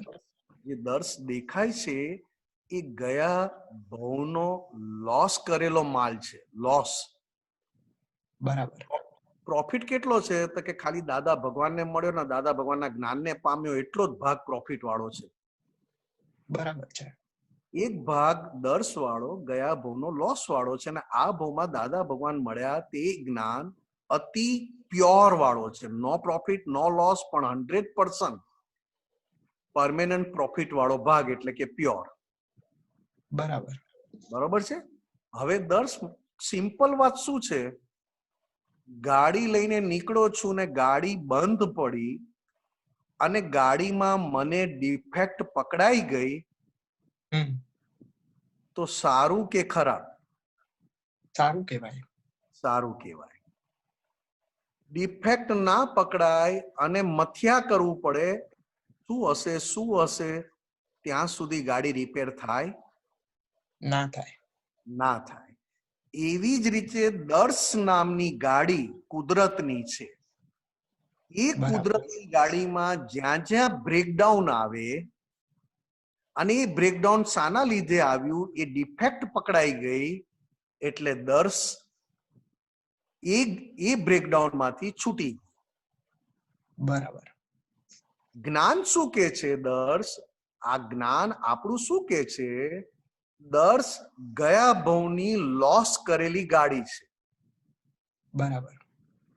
એ ગાડીમાં તમને ડિફેક્ટ પકડાઈ, તો જાણવું કે તમે જાગ્રત છો. બરાબર. ડિફેક્ટ એટલે શું દર્શ? આખી ગાડી પરફેક્ટ ચાલે છે ને એકદમ એનો મૂળ જતો રહ્યો, અને મૂળ શેના લીધે જતો રહ્યો? પકડાઈ, પોતાની ભૂલ પકડાઈ, તરત જ એ ભૂલ એની મેળે સોલ્વ થઈ જાય. એટલે કે સોલ્વ થઈ જાય, એ ભૂલ ડિઝોલ્વ થઈ ગઈ, એનું નામ સોલ્વ થઈ. એકદમ દર્શ આખો દિવસ મૂડમાં છે ને ફર્સ્ટ ક્લાસ દર્શ નામની ગાડી બરોબર ચાલે છે, બધાને બોલાવે છે, hi how are you, hello how are you, જય શુદ્ધાત્મા, જય સચ્ચિદાનંદ, અને એટલી વાત કરે, બધાને રિસ્પેક્ટ આપીને, અને એકદમ જ કંઈક એવું આવ્યું અને દર્શ આખી ગાડી અંદરથી પેલી થઈ ગઈ, ગાડી આગળ ના જાય ને પાછળ ના જાય. બરાબર છે. ખબર પડી ઓ આ તો દર્શની આ મિસ્ટેક અંદરથી નીકળી ને, આ મિસ્ટેક થી દર્શ ની ગાડી ઢીલી પડી. હવે જેવી મિસ્ટેક ખબર પડી, એ ભેગું મિસ્ટેક ડિઝોલ્વ થઈ જાય, એટલે કે સોલ્વ થાય, અને દર્શ નામની ગાડી વધારે ભૂલ વગરની થતી જાય. બરાબર. હવે ભૂલ વગરના થવા માટે દાદા ભગવાન જેવા ભૂલ વગરના થવા માટે 100% ભિખારી માંથી છૂટવા માટે, આપણી અંદર ભિખારીપણું છે દર્શ? છે જ.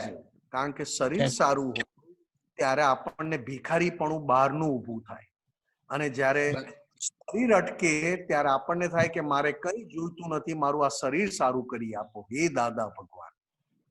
તો કે ભિખારી, તો કે દાદા ભગવાન જેવા ભૂલ વગરના થવા માટે દાદા ભગવાન જેવા ભિખારીપણું, તમામ પ્રકારનું ભિખારીપણું નીકળી જાય. એક પણ ભૂલનું ઉપરાણું ના લેવું પડે અને પોતાની એક પણ ભૂલને છુપાવી ના પડે, એવું થવા માટે જેટલી ભૂલો પોતાની દેખાય એટલા દાદા ભગવાન સ્વરૂપ થતા ગયા. બરાબર.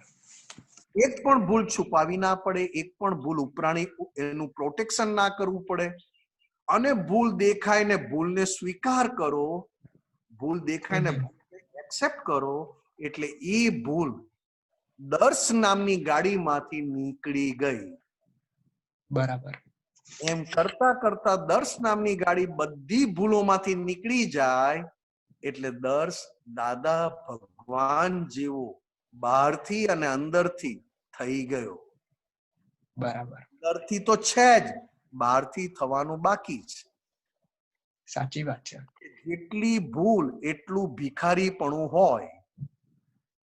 સાચી વાત છે. એટલે દેખાય છે ને, તો દેખાય છે તો જાગૃતિ છે. આ 5 આજ્ઞાની જાગૃતિ કઈ? તમે 5 આજ્ઞામાં રહો છો, એનું પ્રમાણ શું? તો કે પોતે પોતાની જ ભૂલને જોયે છે અને પોતે જ પોતાની ભૂલનું ઉપરાણું લેતો નથી. 5 આજ્ઞાની જાગૃતિ. બરાબર. બીજા કોઈનું ખરાબ બોલવું પડતું નથી, બીજા કોઈના માટે અવળું કરવું પડતું નથી. એ 5 આજ્ઞા સ્વરૂપ થવા માંડ્યા. એટલે કે દાદા ભગવાન સ્વરૂપ થવા માંડ્યા. બરાબર બરોબર દર્શ? બરાબર છે. ડિફેક્ટ બહુ છે અને સેમ ભૂલો થાય છે. એટલે આપણે તમે કીધું ને કે એકવાર દેખાય પછી એ ડિઝોલ્વ થઈ જાય, પણ એ સેમ વસ્તુ પણ પાછી ભટકાતી હોય છે. એટલે એ ફરી યાદ કરાવે કે આ કરવાનું. પણ જેમ તમે કીધું કે અનિયનના છોડા જેવું છે, તો એ પણ ઓછું થશે. બસ બસ. અને પોતાની ભૂલો ખૂબ છે એ અંદર રાખી મૂકવું, દર્શને આપી રાખવું.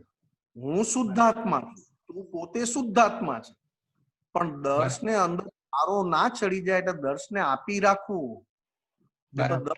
ત્યાં ગમે ત્યારે પોતે માલિક થઈને ફરશે. બરોબર? જય સચ્ચિદાનંદ. જય સચ્ચિદાનંદ. કાજલબેન મોરબી અનમ્યુટ કરજો. જય સચ્ચિદાનંદ.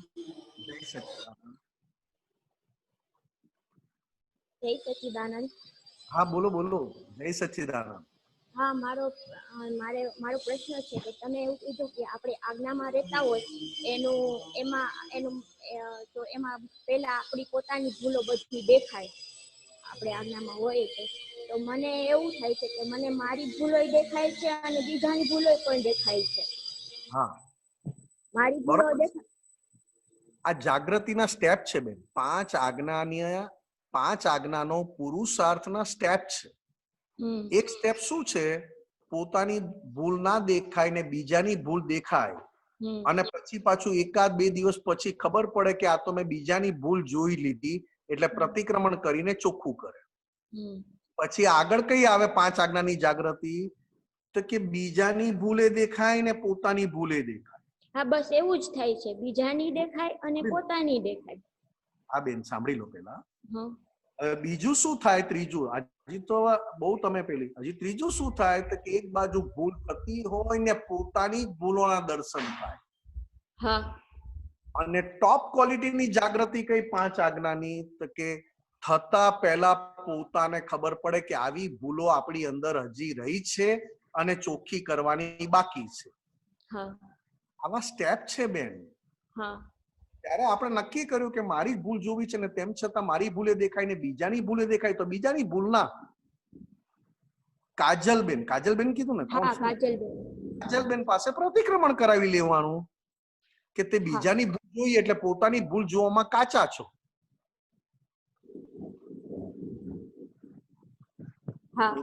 પોતાની ભૂલ દેખાઈ, જોડે જોડે બીજાની ભૂલ દેખાઈ, એટલે બીજા જોઈ એટલે તરત કાજલબેન પાસે કહેવાનું પ્રતિક્રમણ કરી લો. પ્રતિક્રમણ કરી લો, કારણ કે બીજાની ભૂલ જોઈને તમને ફાયદો નહીં થાય. એવું તમારે પોતે તમારી જાત જોડે વાત કરવી પડે, છૂટા રહીને. કારણ કે જે જીવે છે એ ભાગ જુદો છે, અને દાદા ભગવાનની કૃપાથી જે આપણને જીવતો ભાગ કાયમનો જે ભેગો થયો તે જુદો છે. જે દેખાય છે, દેખાતો ભાગ એ જીવે છે ખરા, પણ ક્ષણે ક્ષણે એ મૃત્યુ તરફ આગળ વધે છે. અને જે અંદર પદ મળ્યું છે એ કાયમનું અજન્મ અમર છે. તો અજન્મ અમર થઈને કાજલબેન જોડે વાત કરીને કાજલબેન પાસે પ્રતિક્રમણ કરાવવાના કે કરો પ્રતિક્રમણ. જેમ કે આજે તમારા છોકરાઓ છે ઘરમાં, છોકરાઓ ભૂલ કરે તો તમારે છોકરાઓ પર ગુસ્સે થવું પડે, કંઈક કરવું પડે, ભણાવીને ધક્કો આપીને ભણાવવા બેસાડવા પડે, અને ન ભણે તો તમે જમવાનું નહીં આપવું એવું કેવું પડે. કે એમાં એનું પોતાનું હિત છે, છોકરાઓના સારા માટે છે. અને છોકરાઓના સારા માટે હોય ત્યાં તમારું પણ હિત સચવાય. અને એક જગ્યા એવી છે કે જ્યાં તમે ભૂલ જોઈને એનું પણ અહિત કરો છો, અને એનું અહિત થાય છે એટલે પહેલા તમારું અહિત થઈ ચૂક્યું હોય. અહિત. હા, ઈ આપણી મારી ભૂલ જોઉં છું છતાંય બીજાનું અહિત થાય છે એવું બને છે. એટલે પ્રતિક્રમણ લેવાનું બેન, કાજલબેન પાસે પ્રતિક્રમણ કરાવવાનું. હા, કાજલબેન પાસે પ્રતિક્રમણ કરાવવાનું ને એવું પ્રતિક્રમણ કરાવવાનું હાર્ટીલી. એના માટે શું કરવું? હાર્ટેલી પ્રતિક્રમણ થાય. મને હું પ્રતિક્રમણ કરું ને શું ખૂબ દાદા પાસે શક્તિ માંગો. બહુ નબળાઈ છે, અતિ તમે નબળાઈ નવ છે. નવ કલમ કેટલી વાર બોલો છો? હા, હું બોલું છું, 3 વાર બોલું છું, એવી રીતે 2 વાર, ક્યારેક 1 વાર એમ. બેન, મને એટલી બધી ભૂલ દેખાય છે અને એટલા બધા પ્રતિક્રમણ કરું છું તો હું 9 કલમ વધારે ભૂલ દેખાય એટલે 9 કલમ કલાક બોલું છું બેન. એટલું બધું અંદર નાક કરું છું 9 કલમ ને બધું, ત્યારે જઈને અંદરની ભૂલ દેખાય અને પ્રતિક્રમણ થાય.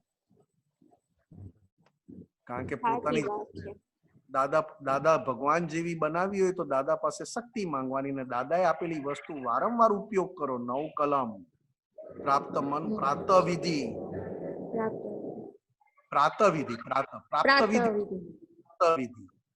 શ્રીમંદર સ્વામી નમસ્કાર, દાદા ભગવાન નમસ્કાર, પ્રાપ્ત મન વચન કાયાથી એ જે છે એ બોલો. અંદર ખૂબ ભૂલો દેખાય અને આનંદ વધે, ભૂલો દેખાય અને આનંદ વધે. ભૂલ દેખાય ને બળતરા વધે તો હજી આપણે ભૂલના પક્ષમાં છીએ. એ છીએ ખરા એ ભાઈ, વાત હું ના ન કહી શકું, કેમ કે હજી તો ઘણું બધું ભિખારી પણ તમે વાત કરી કે બહુ છે. પછી આ તમે સત્સંગમાં જે વાત કરતા હોય એવું બધું એમ કે અંદર ભરેલું બહુ છે, પણ એની પાસે જેટલું ભરેલું છે એ હું સત્સંગ દ્વારા માનું છું કે મારી જાતથી હું માનું છું કે ના, ખરેખર મારી અંદર ભિખારીપણું અને ભૂલો છે, એવી રીતે માનું છું. પણ કાજલબેન માં છે, તમે છૂટું પાડવાનું ચૂકતા નહીં, નહીં તો તમારી ભૂલ દેખાતી બંધ થઈ જશે. અને જેવું તમે ભૂલ જોવાનું ચાલુ રાખવું હોય તો કાજલબેન માં છે, મારામાં નહીં. હું શુદ્ધાત્મા છું, દાદા ભગવાન, સ્વામી ભગવાન જેવો, કૃષ્ણ ભગવાન જેવો. હું અનંત જ્ઞાન વાળો, હું અનંત દર્શન વાળો, અનંત શક્તિ વાળો, અનંત અનંત અનંત સુખનું ધામ છું. અને આ કાજલબેન માં છે આ બધું, અને કાજલબેન ચોખ્ખા થાય છે. એટલે કાજલબેન પાસે અને આ સ્ત્રી પ્રકૃતિ લઈને આવેલા છે, સંપૂર્ણ ભૂલથી ભરેલી, ટોટલી ભૂલ, એની એકેય જગ્યાએ ઉપરાણું લેવા જેવું નથી એવું સમજાય છે, છતાંય કેમ ટોટલી સ્ત્રીપણું અને પ્રકૃતિનું ઉપરાણું જ લેવાઈ જતું હોય છે. ભલે ને લેવાઈ જાય, પણ તમે જેટલું પાકું કરો ઉપરાણું લેવાનો ફોર્સ વધતો જાય. ભલે ને લેવાઈ જાય, પણ જેટલી વાર તમે પ્રતિક્રમણ કરો, જેટલી વાર તમે પ્રતિક્રમણ કરીને ચોખ્ખું કરતા જાઓ, એટલું ઉપરાણું લેવામાં ફોર્સ ઓછો થતો જાય. એટલે એ ઓછો થતો જશે ને. મને એવું થાય છે કે કેમ ફેર નહીં પડતો, પણ આ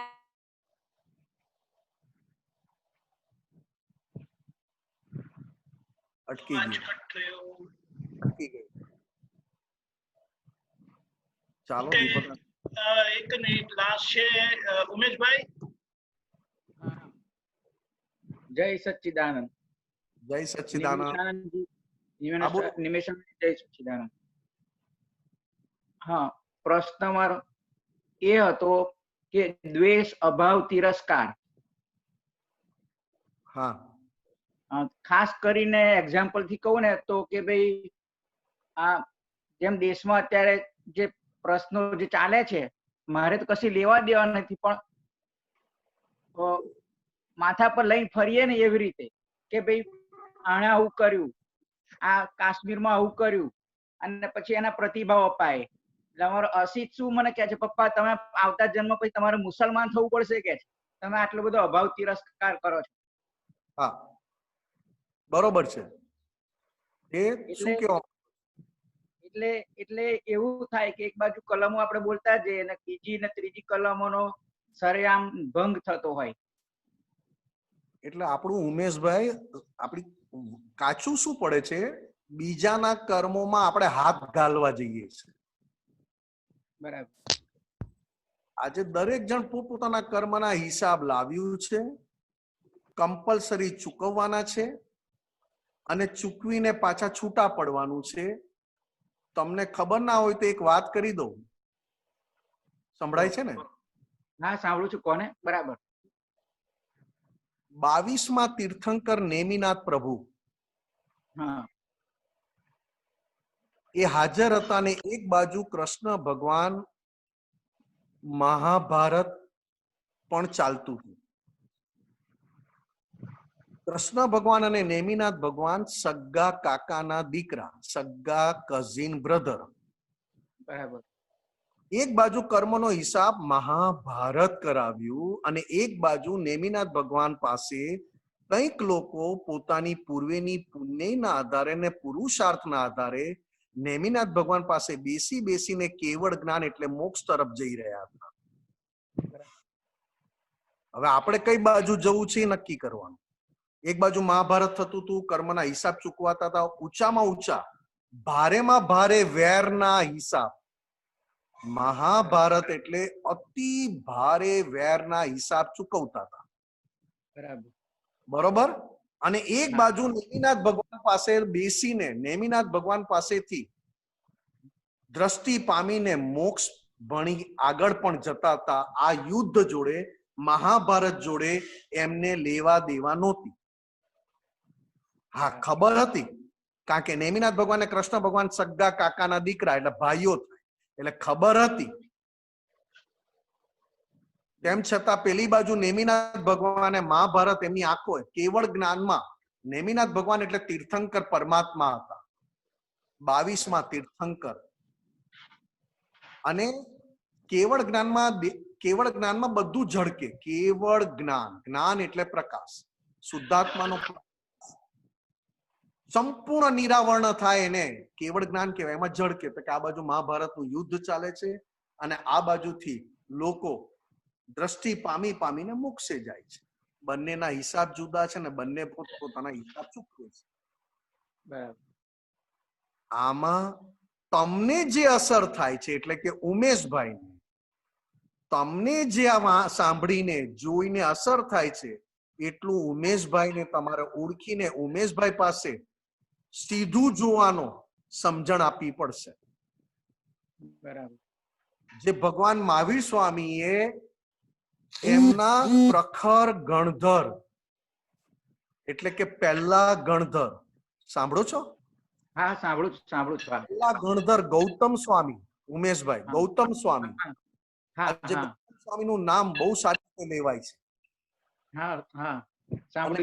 સ્વામીએ જે કાર્ય કર્યા છે ને એ કાર્ય મહાવીર ભગવાનની પાઠ ચોખ્ખી રાખવા માટે ગૌતમ સ્વામીએ બહુ બદનામી લીધી, બહુ અબજસ લીધા, બહુ બુરાઈયા નિંદા ટીકા થઈ એમની.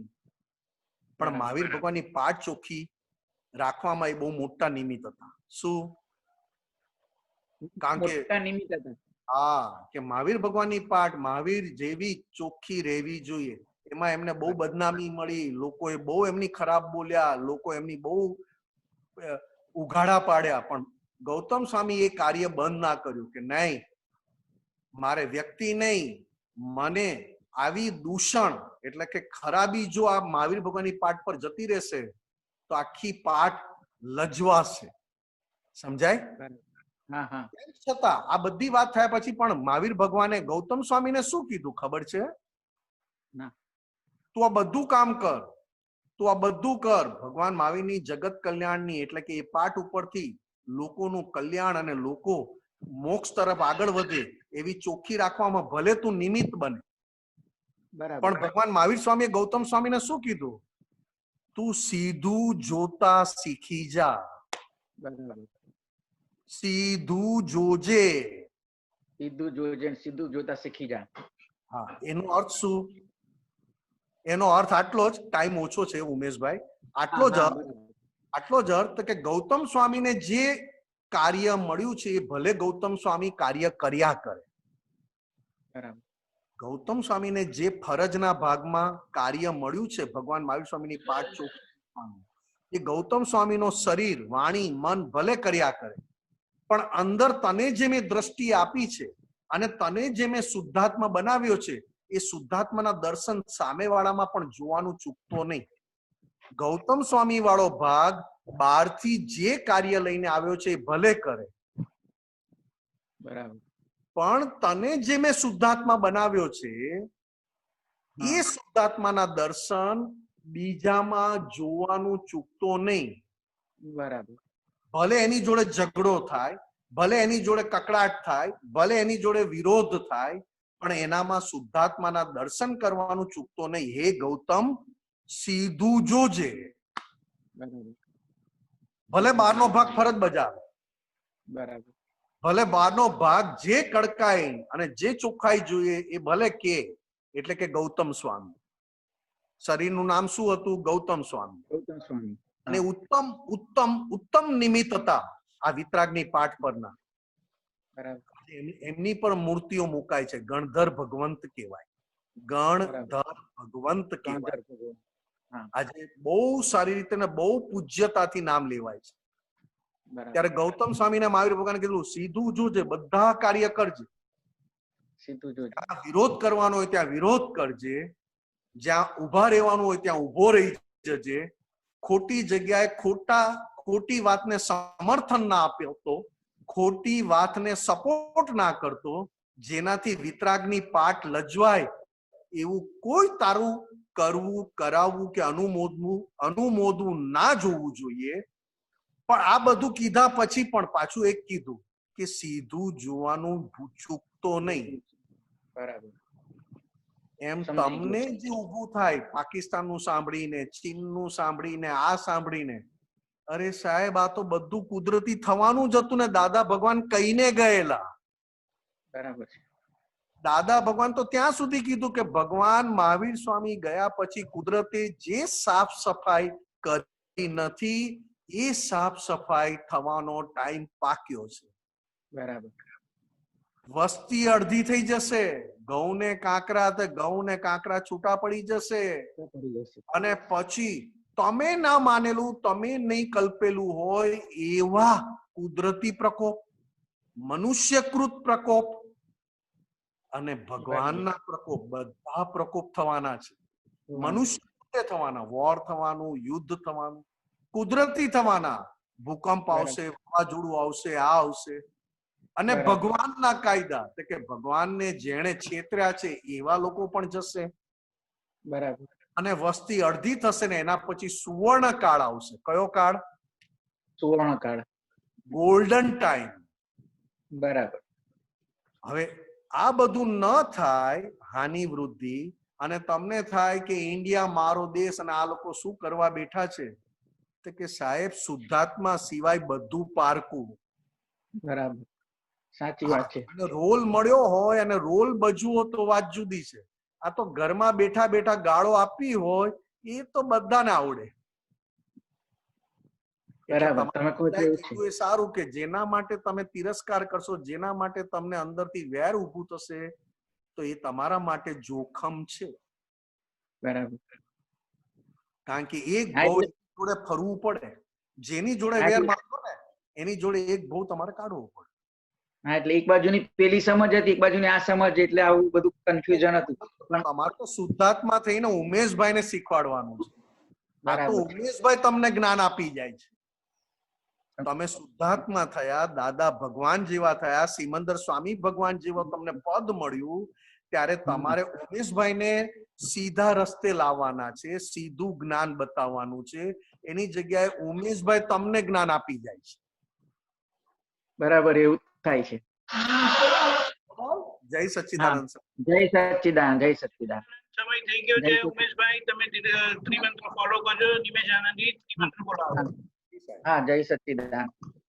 નમો વિતરાગાય, નમો વિતરાગાય, નમો અરિયંતાણમ, નમો અરિહંતાણમ, નમો સિદ્ધાણમ, નમો સિદ્ધાણમ, નમો આયરિયાણમ, નમો આયરિયાણમ, નમો વઝાયાણમ, નમો વઝાયાણમ, નમો લોય સવ સાપુણમ, નમો લોય સૌ સાહુણમ, એસો પંચ નમોકારો, એસો પંચ નમોકારો, વપાવપણાસણો, સૌવપાવપણાસણો, મંગલાણમ ચ સવ્વેસિમ, મંગલાણમ ચ સૌવેસીમ પડમમ ભવૈ મંગલમ. પડમમ હવૈ મંગલમ.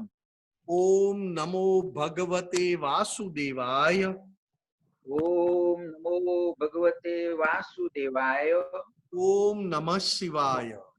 ઓમ નમઃ શિવાય. જય સચ્ચિદાનંદ. જય સચ્ચિદાનંદ.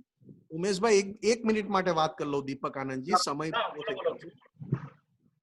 ઉમેશભાઈ, તમને ખબર ના હોય તો કૃષ્ણ ભગવાન નેમિનાથ ભગવાન જોડે ચર્ચા કરીને આગળના કર્મો ખપાવતા હતા. બરાબર. કૃષ્ણ ભગવાન નેમિનાથ ભગવાન જોડે ચર્ચા કરીને સમ્યક ઉપાય લઈને એમના કર્મો ખપાવતા હતા. અને જ્યારે મહાભારત યુદ્ધ પતી ગયું ત્યારે પાંડવોએ કૃષ્ણ ભગવાનને પૂછ્યું કે એક આ રાજપાટ માટે થઈને આપણે લોહીની નદીઓ વહેવડાવી તો હવે વાસુદેવ હે કૃષ્ણ શું કરીએ? ત્યારે કૃષ્ણ ભગવાન કે છે ચાલો મારા ભાઈ પાસે, નેમિનાથ ભગવાન પાસે. અને નેમિનાથ ભગવાને કહ્યું કે હવે તમારા બધા હિસાબ ચૂકતે થયા, પણ તમારા હિસાબમાં જે પ્રતિક્રમણ કરવાનું ચૂકી ગયા છો એ છેક સુધી પ્રતિક્રમણ એવું કરો કે સંપૂર્ણ છૂટી જવાય. તો 5 પાંડવો પાસે લડવાની શક્તિ હતી. 5 પાંડવો ધર્મના પક્ષમાં લડ્યા, સત્યના પક્ષમાં લડ્યા. 5 પાંડવો એકલા રહીને પણ બરાબર કર્યું, જીત્યા. અને છેલ્લે એ જ 5 પાંડવો પાસે એવી શક્તિ, જે લડવાની શક્તિ હતી, એ ડાયવર્ટ થઈ અને એવા પ્રતિક્રમણ કર્યા, જે લડવાની શક્તિ હતી એ શક્તિ આખી ડાયવર્ટ પ્રતિક્રમણમાં એવા પ્રતિક્રમણ કર્યા કે 5 પાંડવો એ જ ભવે મોક્ષે ગયા. સાહેબ સરસ સરસ. આ વસ્તુ નથી ખબર. એવું ખબર હતી કે લોકો છેવટે પછી મોક્ષે ગયા, પણ કેવી રીતના મોક્ષે ગયા એવું નતું ખબર. એમ તો ના હોય ને કે હિમાલયમાં હાડ ગાડ્યા અને મોક્ષે ગયા એવું થોડું ઘણું ખબર સાંભળ્યું હતું એમ. બરોબર બરોબર. સારું, ચાલો સાહેબ. જય સચ્ચિદાનંદ. જય સચ્ચિદાનંદ. જય